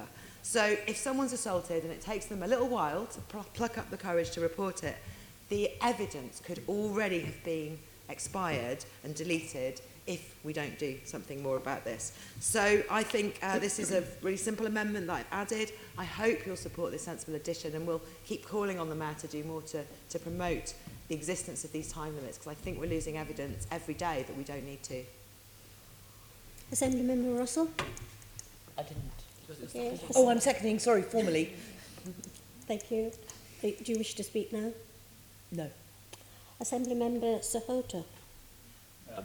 Thank you, Chair. Well, first of all, thank you for the proposal of this motion for accepting the amendment. It was, as was said, to improve the quality of the motion. And of course, it is unacceptable. Any assault acceptable, also any unwarranted sexual behaviour is unacceptable. And I think that message needs to be given, that society will not tolerate this, and we're going to do everything we can to stop this. And of course, I think another powerful thing is just peer pressure. The passengers on there can be also looking out for each other.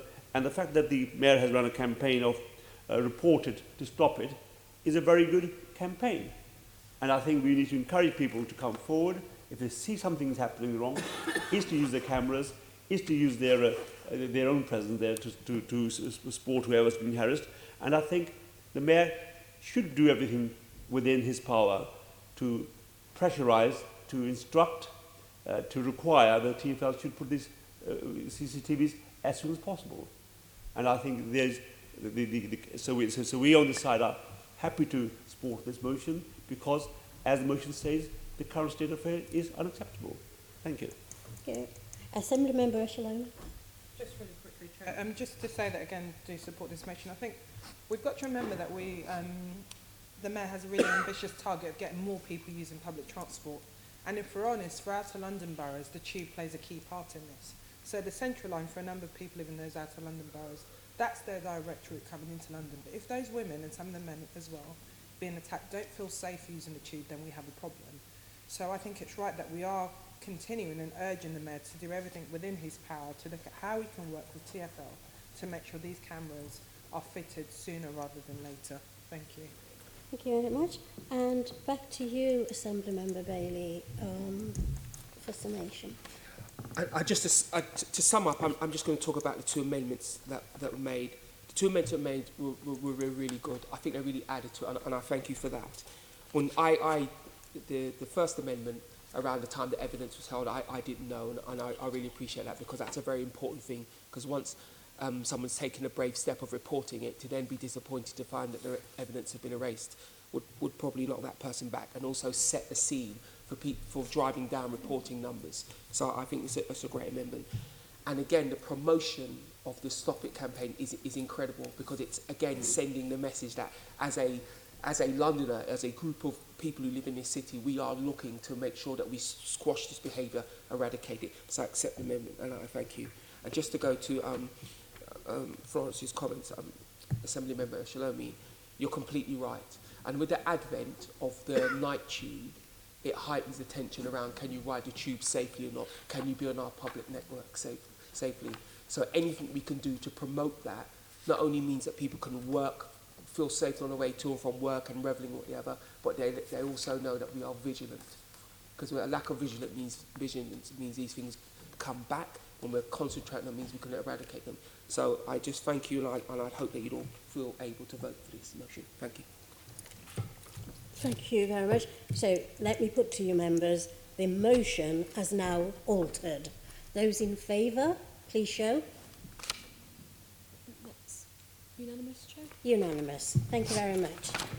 Go on to motion number 4 in the name of Assemblymember Twycross, which there are no amendments to this. There's an altered version which has been put round. Oh, so has everybody got the altered motion? In what way is it altered? There you go. Sorry? Is this a point of order? What? What? Okay. Okay. Can you move the altered version, Assemblymember Twycross? Thank you, Chair. I'm altering my motion to encompass recent events this week in Parliament. It is important that the Assembly restates our concern about a no-deal Brexit and the devastating impact it could have on London. All the evidence shows that a no-deal Brexit will be a disaster for London's economy and will devastate our country. Any impact to supply chains for businesses and of food, but particularly medicines, will hit our most vulnerable residents the hardest. We cannot allow that to happen. Efforts by those in Parliament to block the government's attempt to take us out of the EU without a deal this week are welcome, particularly those MPs that have given up huge amounts personally, including their career in some cases, to do the right thing. Sometimes principles and the national interest have to take precedent over personal ambition. This is particularly important as it happened against the backdrops of threats to our democratic processes in the UK. It is becoming increasingly clear that the government will go to significant lengths to deliver a no-deal Brexit in the interest of their party, not of the government. And it is the Prime Minister's apparent drive and determination for a no-deal Brexit and his lack of regard for parliamentary process that is causing huge uncertainty to individuals and our economy. We only need to look at the pound, which has recovered slightly since MPs started to block a no-deal Brexit, and then even more this morning when Boris Johnson's own brother Joe Johnson resigned. The Prime Minister may believe that his commitment to leave will provide him personally with short-term gains, but it will leave deep and long scars in our capital and across the country. He must be reminded and must be clear that actions have consequences. Here in this chamber, many of us were used to taking Boris with his commitments with a pinch of salt. But his promise to leave the EU on October the 31st, irrespective of the consequences, as he said, do or die, is one that we do not want him to keep. It is about more than his life ambition to be Prime Minister. It is about ordinary people that would have to suffer any impact as a result of no deal. We fully get behind the Mayor's cause for this eventuality to be taken off the table once and for all. We urge him to continue his efforts to prevent the devastating no deal impact on this capital. And I urge all Assembly members to back this motion today. Thank you. Thank you. It's going to be, can I call upon Assembly Member Copley to second the motion? Thank you. formally but very much reserving my right to come in at the end. Okay, all right. And can I ask members to refer to the Prime Minister by his name rather than your common term that you used to call him? Other terms that I used to call and no other terms. And no other terms as Prime Minister. Let's respect the office, not the holder. Caroline Russell, Assembly Member Russell. Thank you, Chair, and thank you to Fiona and Tom for bringing this really important motion. The Green Group fully agrees that a no-deal Brexit would have a disastrous impact on London and, more importantly, on Londoners. This afternoon, the EU Exit Committee will be meeting to discuss things we've already heard a lot about, the shortages of medicine, the severe transport disruptions, the sort of unprecedented sort of economic turmoil that's anticipated in the event of a no-deal exit. And there's the implications of a no-deal exit from the EU for peace in Northern Ireland and the very survival of the Good Friday Agreement. I detect a feeling in this city of anxiety. This is especially true of EU nationals living here. On the 19th of August, the Johnson government announced a policy that no-deal Brexit would end freedom of movement immediately. This leaves EU nationals, our friends, colleagues and neighbours, worrying about their future and whether they will be able to continue living in this city that they call home. So we're not just pushing to stop no deal, we're trying to protect our democracy. Last week, Prime Minister Johnson chose to restrict the amount of time our MPs had to debate exit from the EU. This undemocratic tactic sent shockwaves across our city and did not go unnoticed by the people of London. Tens of thousands of people took to the streets after work last Wednesday to protest the proroguing of Parliament and this abuse of power. It is everyone's right to protest when our democracy is under threat. Londoners tell me they feel like they're walking around with a knot in their stomach. They're angry, and so am I. I am furious at the government's intent to leave the EU without a deal, whatever the cost, casually catapulting us towards a no-deal Brexit by proroguing Parliament and casting aside proper democratic process. This also shows the urgent need for a citizens' constitutional convention and a written constitution with fair votes. So I absolutely support this call for the Mayor to write to the Prime Minister and urge him not to take the UK out of the EU without a deal. And I salute those 21, or perhaps it's 22, or maybe even more by now, brave former Conservative MPs who say they do not recognise what their party has become. And the Prime Minister's brother, who has resigned just now, says he is torn between family loyalty and the national interest. This is getting Shakespearean. I'm inspired by citizens who are taking to the streets to be heard and to be counted. Whether people voted to leave or to remain, they have spoken loudly and clearly that they will not stand for these undemocratic tactics. And I'm glad that the amendment urges not only government but also members of Parliament because of the threat to our very parliamentary democracy. Now, together, we can stand up to the no-deal Brexit bullies in Westminster. And I say to members in this Assembly and to people if they're watching at home who care about protecting our democracy and our democratic processes, I stand with you. The Green Group fully supports this motion. Okay, Assembly Member Pigeon. Thank you very much. I welcome this motion, and I would like to put on record my thanks to the Deputy Mayor for Resilience, who will be hearing from this afternoon, for the huge amount of work she is doing and her team trying to prepare for whatever situation comes at us. And I say, if anyone who wants to sit in on the EU exit working group, the stuff we hear at every meeting, it's truly horrific what might be coming down the line. The reality is that a no-deal Brexit would be an absolute disaster, full stop. Just look at what people in the industry are saying. Just take the food sector. They say it will affect fresh food in various ways, availability, shelf life and potentially cost. That's a statement from the Director of Food and Sustainability of the British Retail Consortium. And I could go on, but I won't due to time. But in the last quarter, the UK economy shrunk. We are at risk. We are entering a recession. This will create challenges and disruptions in many, many ways, whether it's lorries piling up on the M20, havoc for people Kent and in South East London, and even shortages of medicines, vital medicines.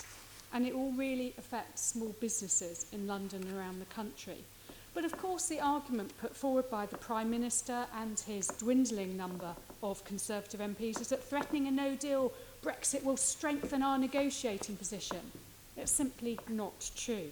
And it does take two sides to negotiate. You can't just keep saying, I'm going to get a good deal. You have got to have both sides working together. And the EU have been very clear, this is the deal we are signing up to. The people in the UK can hardly keep up with daily twists and turns of Westminster and the internal disputes of the Conservative Party. And why should the EU have a better understanding than the UK population of what this government is even seeking to do? None of us can work it out. And far from sending out a strong message, this government is coming across as desperate and weak. Far from a strong negotiating position, we don't have one. We've got a deal on the table, or we go back to the British people, which is what I would like to see with a people's vote. You know, threatening self-harm on the UK population, including some of its weaker citizens, is what a no-deal Brexit is really all about. And I have to say the behaviour from this Prime Minister and his team is playing poker with our country and our future. Like this is all a big game. It's not. This is serious. This is people's lives. This is the future of our country. The majority of our MPs in Westminster are absolutely right to oppose it, and I join them in condemning the tactics of this government led by the former Mayor of London and the horrendous bullying we are seeing from number 10 Downing Street. Assembly Member Whittle. Thank you very much, Madam Chairman. Come as a surprise to absolutely nobody that I oppose this motion. I have to start, I will be brief actually because time's going on. I have to start by commenting on the very articulate but extraordinary lack of self-awareness of Assembly Member Russell when she talks about the playing with our democracy that there has been, the terrible way in which it is being corrupted and abused. Just as a reminder, we voted 3.5 years ago, nearly. 17.4 million people voted. You want a situation where there is a loss of trust due to the chicanery of our democratic system. You just have to look at those 3 years. That is the fact. Any trust that has been lost in our institutions has come from the way in which Parliament has systematically thwarted the will of the people in the most historic vote we've ever had. That is the problem. Not now. That is the problem. I'm going to just address this particular motion. First of all, Assembly Member Twycross talks about the economic problems that will come with a no-deal Brexit. I mean, this is what Project Fear Part 17, right? We've heard it all before, right? We should have had a major recession by now. That was actually, we were told when actually we voted. It wasn't actually when we came out. We were told, as a result of voting, we would have a recession, we would have terrible unemployment, we would have to have a punishment budget. Do you remember that one? All of this sort of stuff. None of it happened. In fact, actually, talking of Project Fear, I noticed that in the Times this morning, the Bank of England has actually gone back a bit and said, actually, actually things won't be as bad as maybe we said. That's this morning, right? My final point, really, because I know that my colleagues are just champing at the bit here. My final point, really, is the just disingenuousness of this. When you talk about we want to write, or you want the mayor to write to the Prime Minister to say we don't want a no-deal Brexit. The point is you don't want Brexit. That's the whole point. No, but be honest then. Look, the mayor has already said, has he not, he wants to revoke Article 50. I seem to remember that, so you're halfway there. Why don't you just sort of be honest? You know, all these demonstrations and the thousands of people you talk about, Caroline, you know, I don't think it was thousands actually looking at the news. But anyway, all these people who talk all the time about the fact that what we don't want is we don't want the punish, we don't want the damage of a no-deal Brexit and all the rest of it. No. This is just the latest incarnation of not wanting Brexit. So actually be honest about it. You just want to negate the vote. So on that basis, Madam Chairman, I will be opposing the motion. Thank you. Assembly Member Curtin. Thank you, Chair.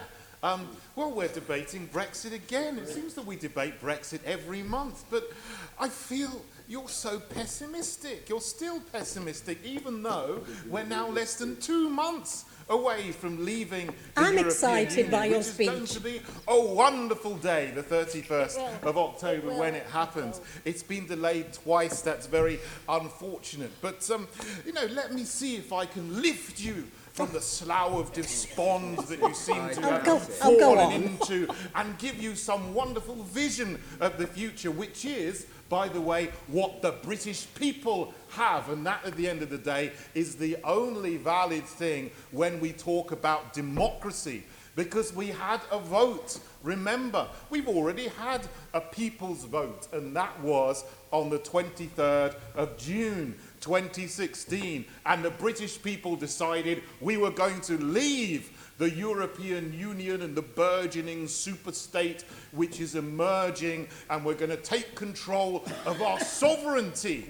No longer will we have to be beholden to all of the rulings and regulations and directives that come from the unelected bureaucrats in Brussels, but we will take back control and we will make our own laws once again in this country. All of those things that have been outsourced to people that don't care about this country but only care about their own salaries and pensions. We will take control and we will do the best for our own people in our own nation. And we will trade with all the other countries of the world under WTO rules. Indeed, the whole phrase no deal is one of the biggest misnomers that has been created over the last 3.5 years, because there is no such thing as a no deal. We'll be leaving and going on to WTO trading rules, which is a global deal.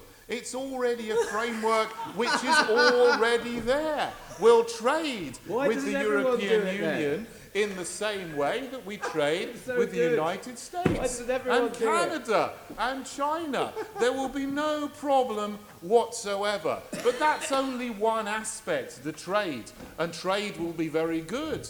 One of the greatest presidents of the United States who has ever been, President Trump, is ready to go with a trade deal with the United Kingdom. So that's something we will plug into and benefit from immediately. Canada, South Korea, Australia, many other countries are lining up to do trade deals with us.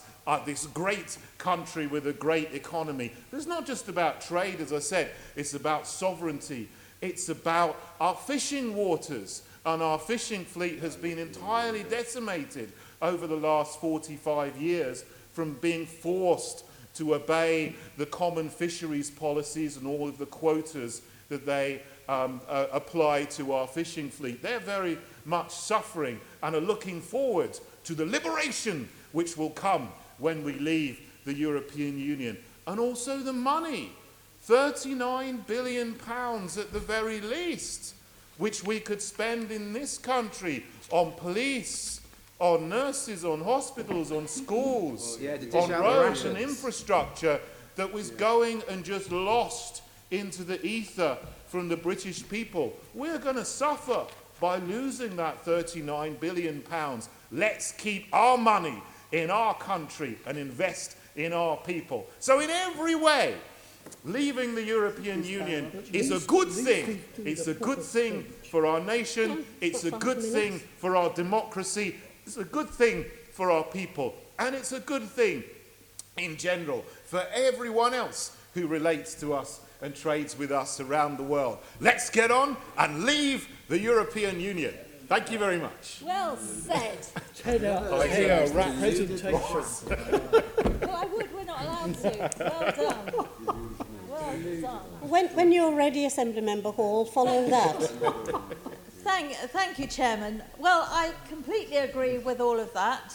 What I don't agree with, and Assembly Member Whittle said this, is why don't you just be honest? Why don't you just say, whatever happens, we don't want Brexit? The Greens have been honest, and they've said it. The Liberal Democrats have said, we do not want to leave it. Instead of that, Labour people keep saying, oh, nobody voted for a no-deal Brexit. Well, actually, 17.4 million people voted to leave Europe. Boris knows this. Boris, our Prime Minister, the Prime Minister, and our wonderful Prime Minister, Boris actually listened to the democratic vote. Boris is supporting the people out there. Boris, we are very proud of you, because all we ever hear, especially in London, is everybody going on and on about this nonsense. As for talking about democracy, Assembly Member Russell, democracy is not being upheld here, because everybody's putting everything they can over at Parliament against us leaving the EU. And that is against democracy. Blow everything else. If we go back to this amendment, or the motion, I should say, getting the Mayor to write to Boris to ask him to take no deal off the table, have none of you ever negotiated anything? Do you take your ace card away from everything? It is absolutely ludicrous. The poor man is trying to do negotiations with his arms tied behind his back. So what does he say? Let's have a general election. Suddenly, the parties that have been screaming for this for the last couple of years are saying, oh yes, but not now. We'll do it another time. Why are you running scared? That's a people's vote. Let's have a general election. Go and talk to your leader and say to him, stand up and be counted, because by God, Boris is standing up and he's being counted, and he is being counted by saying, we will leave the EU, I will support the biggest democratic vote that we ever had. Okay, any other speakers? There are none. No, can you just bear with me? There are no other speakers. Can I call upon Assembly Member Copley to speak? Thank you, Chair. Using his rights. Thank you. Well, it comes as no surprise that I agree with the first three speeches and entirely disagree with the final three speeches, which, quite frankly, sounded delusional. And I address very much my remarks to members in the room, and indeed, if anyone's listening a bit further down the river, to those, not those who in general supported Brexit, but specifically those who are supporting a no-deal Brexit. And the problem we have now is we've got Brexit as an ideology rather than as a policy, something that must be achieved for its own sake, no matter what the costs. But the cost of no-deal Brexit, as we have heard from the previous speakers, would be catastrophic, and as usual, the greatest cost will fall on those least able to bear it. It will be borne by many people who voted for Brexit, having been told that it would be simple, easy and painless. It will be borne by some people who voted for Brexit, who were told by campaigners at the time, including, I think, our current Prime Minister, that we would remain in institutions like the single market. The cost certainly will not be felt by people like Jacob Rees-Mogg, who is so relaxed about the chaos of a no-deal Brexit, he's literally horizontal. And we know now the true cost of a no-deal Brexit to this country, because we have seen now the leaked Operation Yellowhammer documents. As Assemblymember Pigeon has already referred to, medical supplies will be vulnerable to severe delays. There'll be shortages of fresh food, price rises, a, quote, and I quote, 3-month meltdown at ports. And how dare Jacob Rees-Mogg on the radio accuse a doctor responsible for preparing for no deal, that he is accusing him of scaremongering by warning of shortages of medicines. Are there really no depths to which government ministers will not now sink in order to pursue their fanatical pursuit of a no-deal Brexit? And we should spare a thought as well for EU citizens who've come to live and work here, who have contributed huge amounts to this country and to our economy, who are caught up in this mess and this uncertainty, and of course the incompetence and vindictiveness of the Home Office. And spare a thought too for young people in this country who voted overwhelmingly for Remain and frankly will have to live with the consequences of all of this for much longer than any of us will have to. And there are a great many young people in this country who've never known anything other than the UK being part of the European Union. They were born European citizens with all the rights, protections and opportunities that brings with it. And you are tearing away that citizenship and those rights from them based on what I think is a fantasy of this country that doesn't exist and never will, even if we crash out of this country with no deal. And I think you should be ashamed of yourselves for that, all of you, for cheering on no deal. And this isn't just political, it's personal, because you are willingly making this country poorer, more insular and less open. You are willingly making young people poorer and removing rights from them that they were born with, knowing that you will all be okay. And I do think, whether it's conscious or subconscious, there is still this kind of fantasy of Britain with empire. And back then, of course, we were sponging off the colonies. Thankfully, we don't have colonies any longer, and Britain leaving the EU will be casting itself adrift from a peaceful trading bloc of liberal democracies, leaving ourselves at the mercy of strongmen leaders like Trump, Modi and Xi Jinping. And what sort of terms and conditions do you think they are going to extract from the UK alone and desperate for a deal? And I'm really looking forward to some of the members opposite trying to spin the bucket of cold sick that Donald Trump offers us in a trade deal as some sort of fantastic opportunity for the UK. Chlorinated chicken is going to be the least of our worries. And I also find it odd that people who like to think of themselves as the greatest patriots are presently the ones intent on pursuing the course of action which does the most harm to the economy and to the global standing of this country. But it's not just our economy and the global standing of our country that we have to think about. We have to think about what this is going to do to Ireland, Northern Ireland and the Republic. A no-deal Brexit threatens the peace we have seen in Northern Ireland since the Good Friday Agreement. It threatens to do huge damage to Ireland's economy, and unlike the UK, they are prepared for a no-deal Brexit. The question of the Irish border barely registered during the referendum campaign, and now Ireland is being treated as an irritant by many on the no-deal Brexit side who seem perplexed and angry that the Republic of Ireland doesn't just shut up and behave like it's part of the United Kingdom still.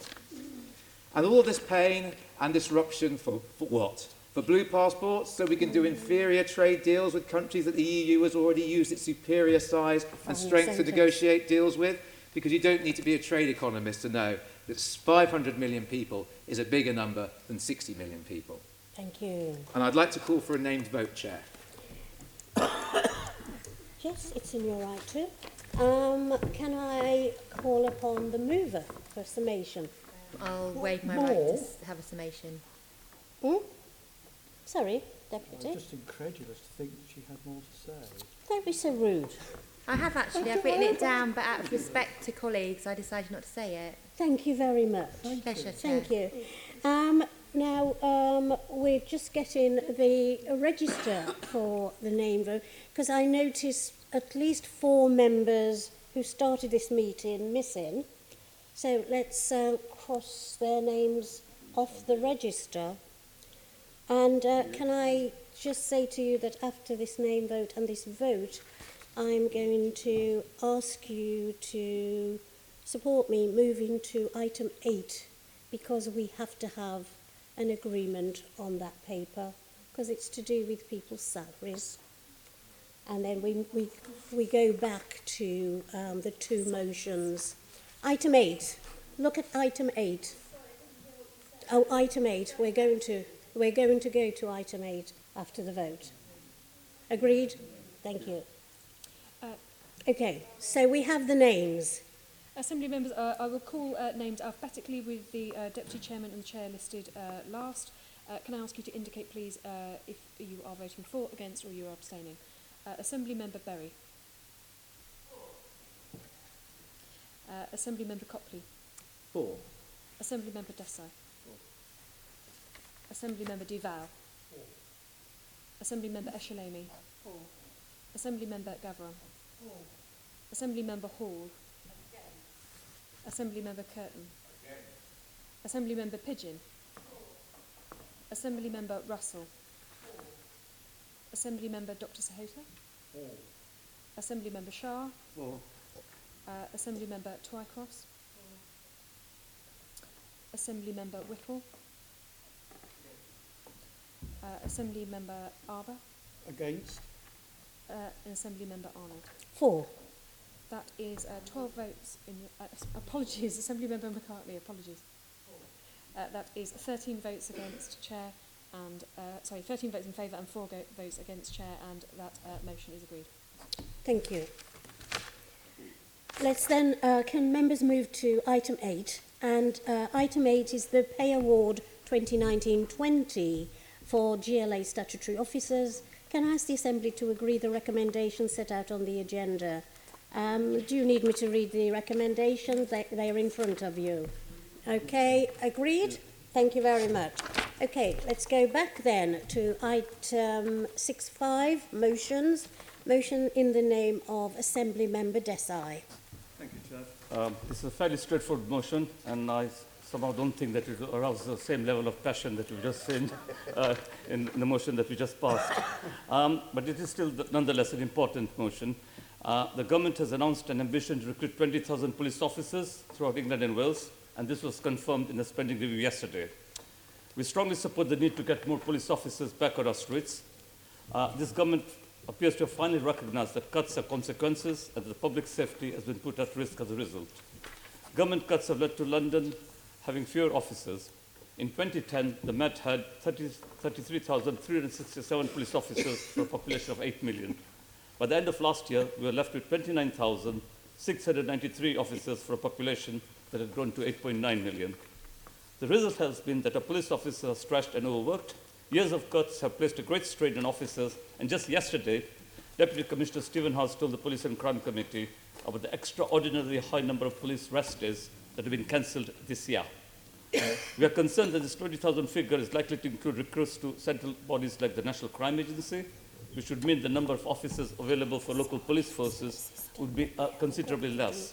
And again, this 20,000 figure is likely to be the number of new officers recruited, not the net gain in police officers, because we will lose police officers due to retirement and officers leaving the force. It has been estimated that we actually need 46,000 officers across England and Wales just to get to the number of officers we had in 2010. But nonetheless, an increase in officers is welcome. Of course, given events in Parliament in recent days, there's reason to be sceptical that the government will be able to deliver these officers at all.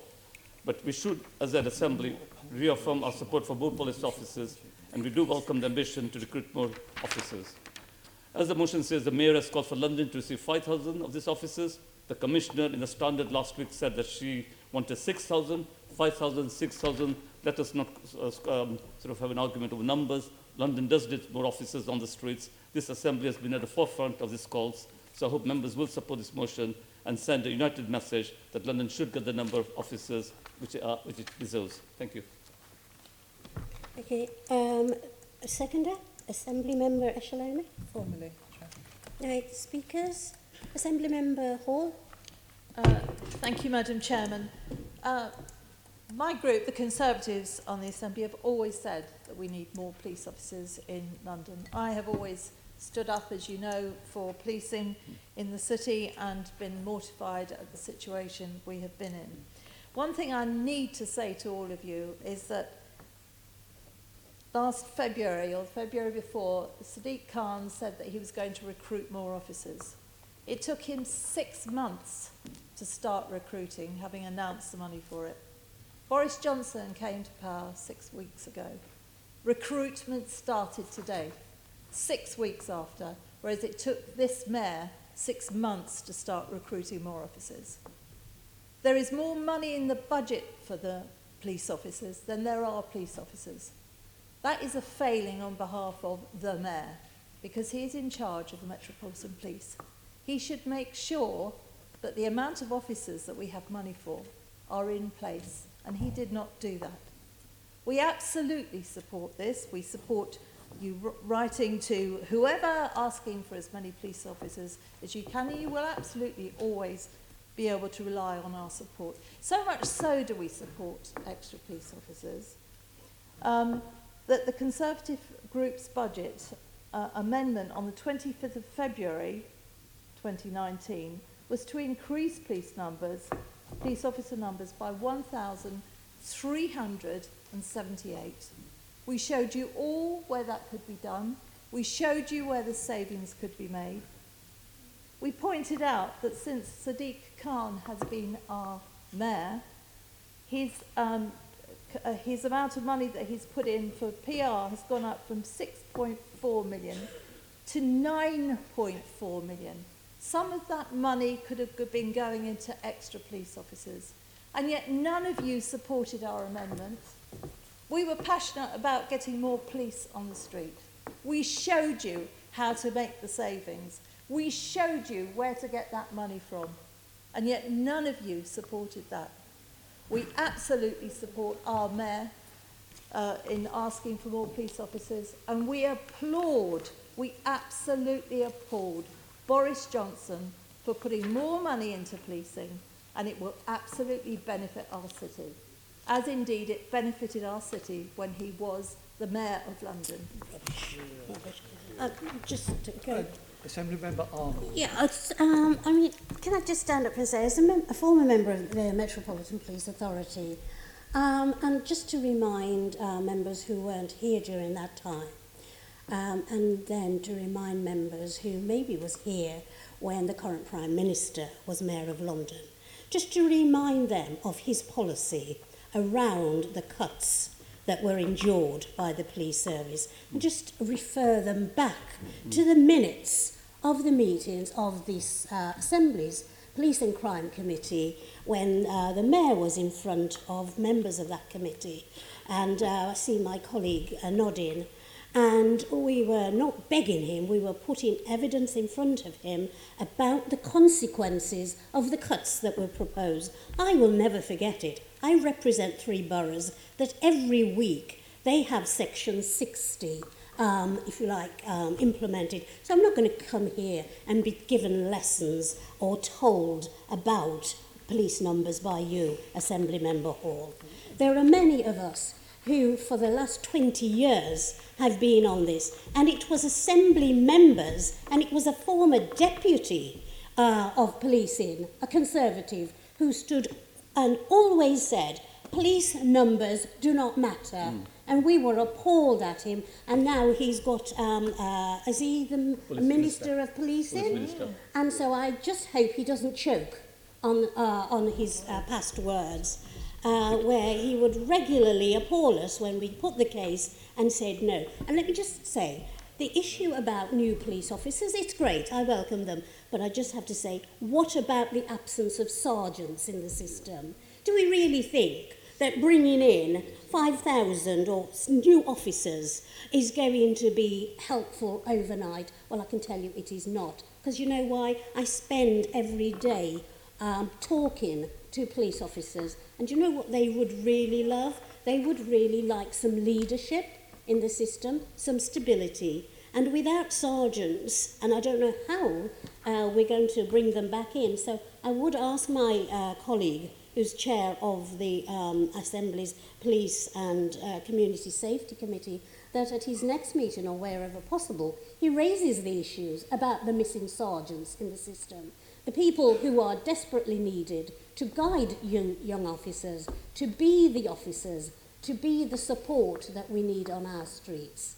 And I thank you once again, Assembly Member Desai, for the wonderful work that you're doing on this portfolio. And I'm with you, supporting you all the way. Thank you very much. Okay. I can't talk in chair. No, of course you can't. Assembly Member Duval. Thank you very much. Following on those remarks from those people there, I mean, you are, Assembly Member Hall, you have to be, those of us that shared our time with the Mayor of London as he then was, Boris Johnson, doesn't square with the reality in terms of what you were just saying. It's almost certainly impossible to give a commitment to 20,000 police officers and 6 weeks later they turn up. It's just not right, and we shouldn't be taken in by this, as some of us have learned, on both sides of this agenda, about some of those issues. This announcement of 20,000 has to be welcomed, but it's not enough. And equally, you know, we need to understand that the Metropolitan Police Service needs 2,000 a year recruitment just to stand still. And yes, I do recognise the passion and the commitment made by the budget issues of the Conservatives last time, but actually what you were offering at the same time was cutting other services, which we didn't want to do on this side. That's why we didn't support you. We don't want to cut the fire service, which was one of your proposals to fund policing. That's not where we were. And that's what you were putting on the table, as well as wiping out other parts of the service is here in the GLA. And that's why we didn't agree with your budget. But we recognised that you come onto our agenda that we needed more policing in London, and that's quite important across around this table that we come to that conclusion that we can't go on with the numbers that we've got here and deliver the services that we want to our communities. And I just want to say that, and I think we should be very careful. I think the Prime Minister has got some interesting skills and ways about him that I can see how people may well be taken in.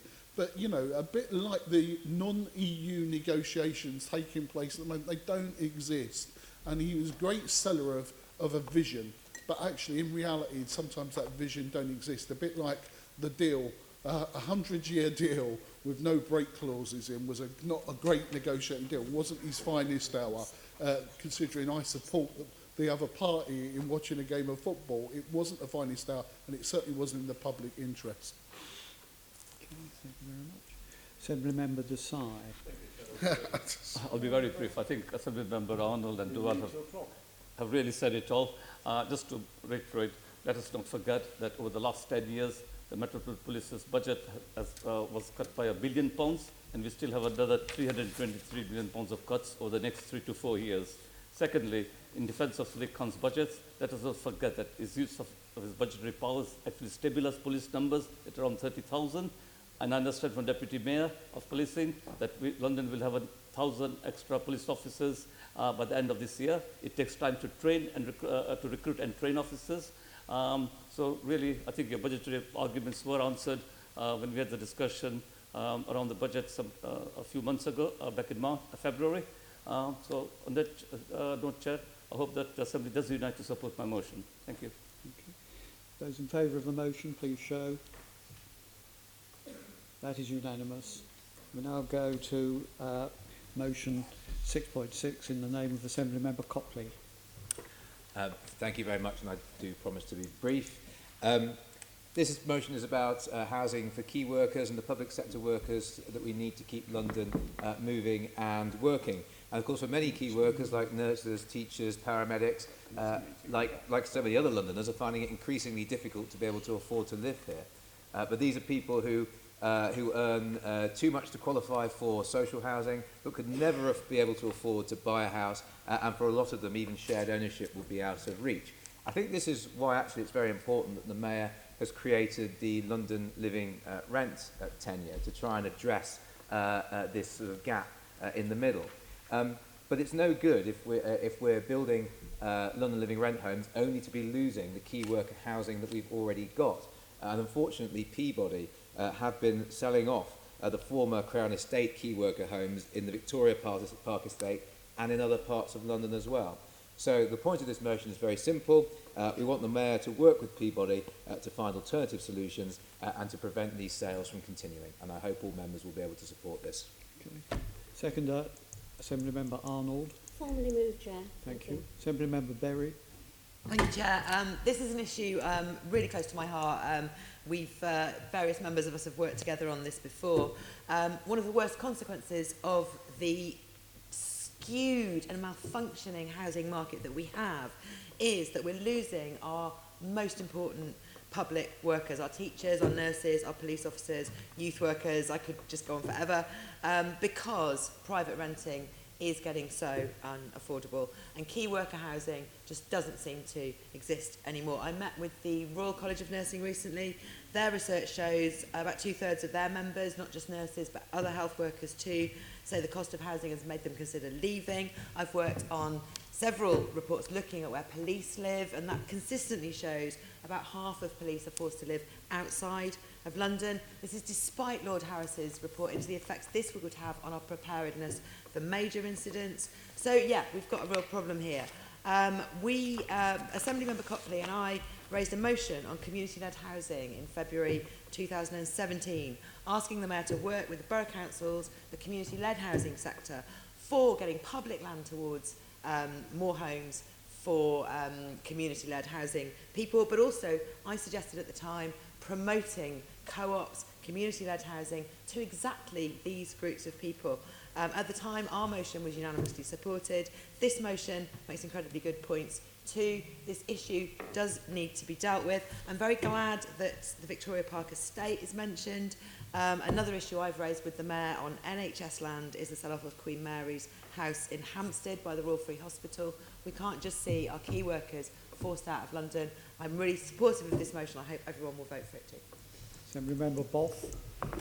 We'll be supporting this motion, but I think we should remind, and I've been associated with the Crown Estate properties at Victoria Park for a number of years, because it's the kind of council home that you'd really want to live in. I mean, they're fantastic homes. They're a real asset to London. But let's remind ourselves of why this is important now. It's important now because we've got a mayor who promised to build 80,000 homes a year when he was running for election and has got nowhere near it, who fiddles figures when it comes to declaring his number of housing starts, who is not and has presided over a record decline in the number of family homes that have been delivered.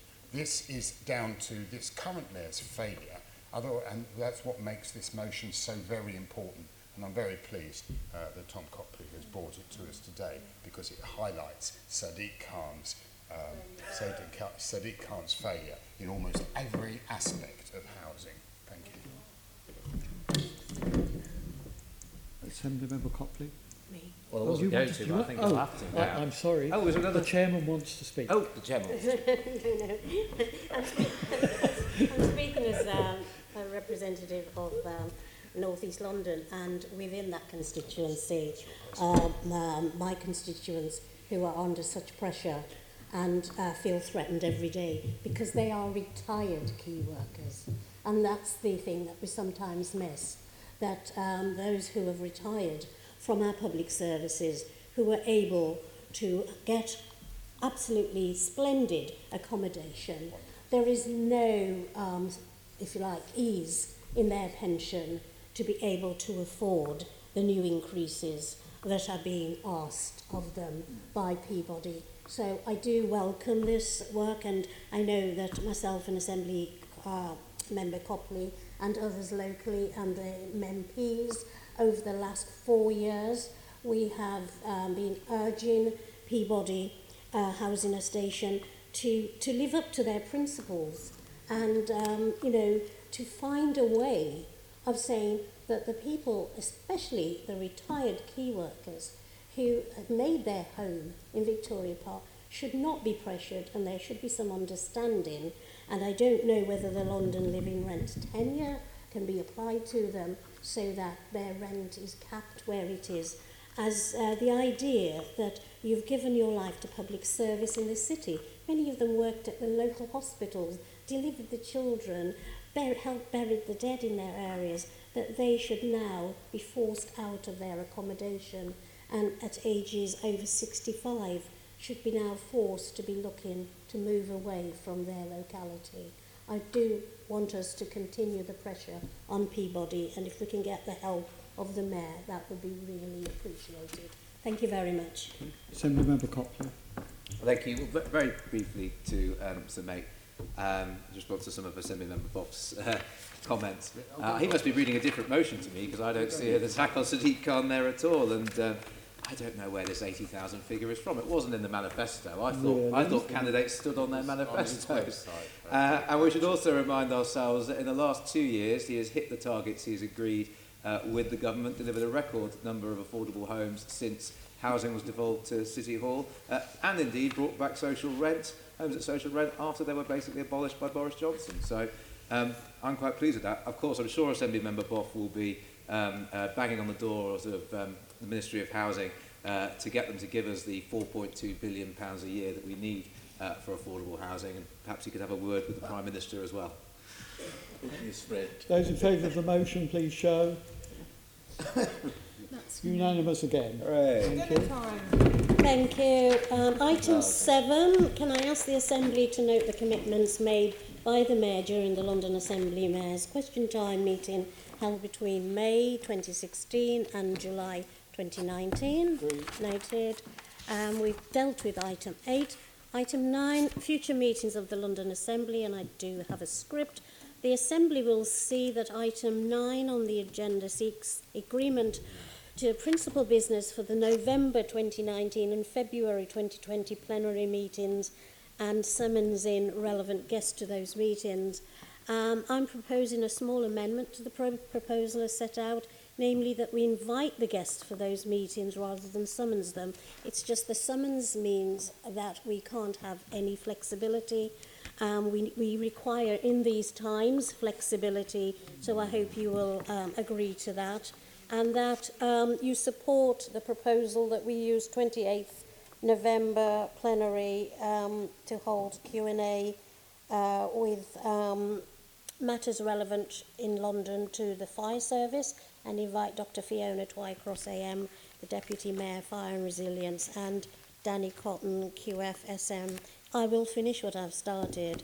Commissioner of the London Fire Brigade to attend from 10 AM to answer questions, and use the 6th February 2020 plenary meeting principally to hold a question and answer session on the work and policies of TfL, and to invite the Mayor Sadiq Khan in his capacity as Chair of TfL, and Mike Brown, MBO, Commissioner of TfL, to attend from 10 AM to answer questions. Item 10, the date of the next meeting of this Assembly is Mayor's Question Time on 12th September 2019 at 10 AM. I have agreed to accept item 11. I've agreed to accept an urgent item of business at the meeting as detailed in the supplementary agenda, which you will have received. The item concerns the proposed delegation of authority to the Chair of the Health Committee in consultation with the Deputy Chair to approve outputs in accordance with the work programme in order to ensure a mechanism exists to progress the committee's outputs outside the normal meeting cycle when necessary. Do members agree the recommendation? Thank you very much. The meeting has come to an end. Thank you. GLA Chamber Sound. GLA Chamber Sound. GLA Chamber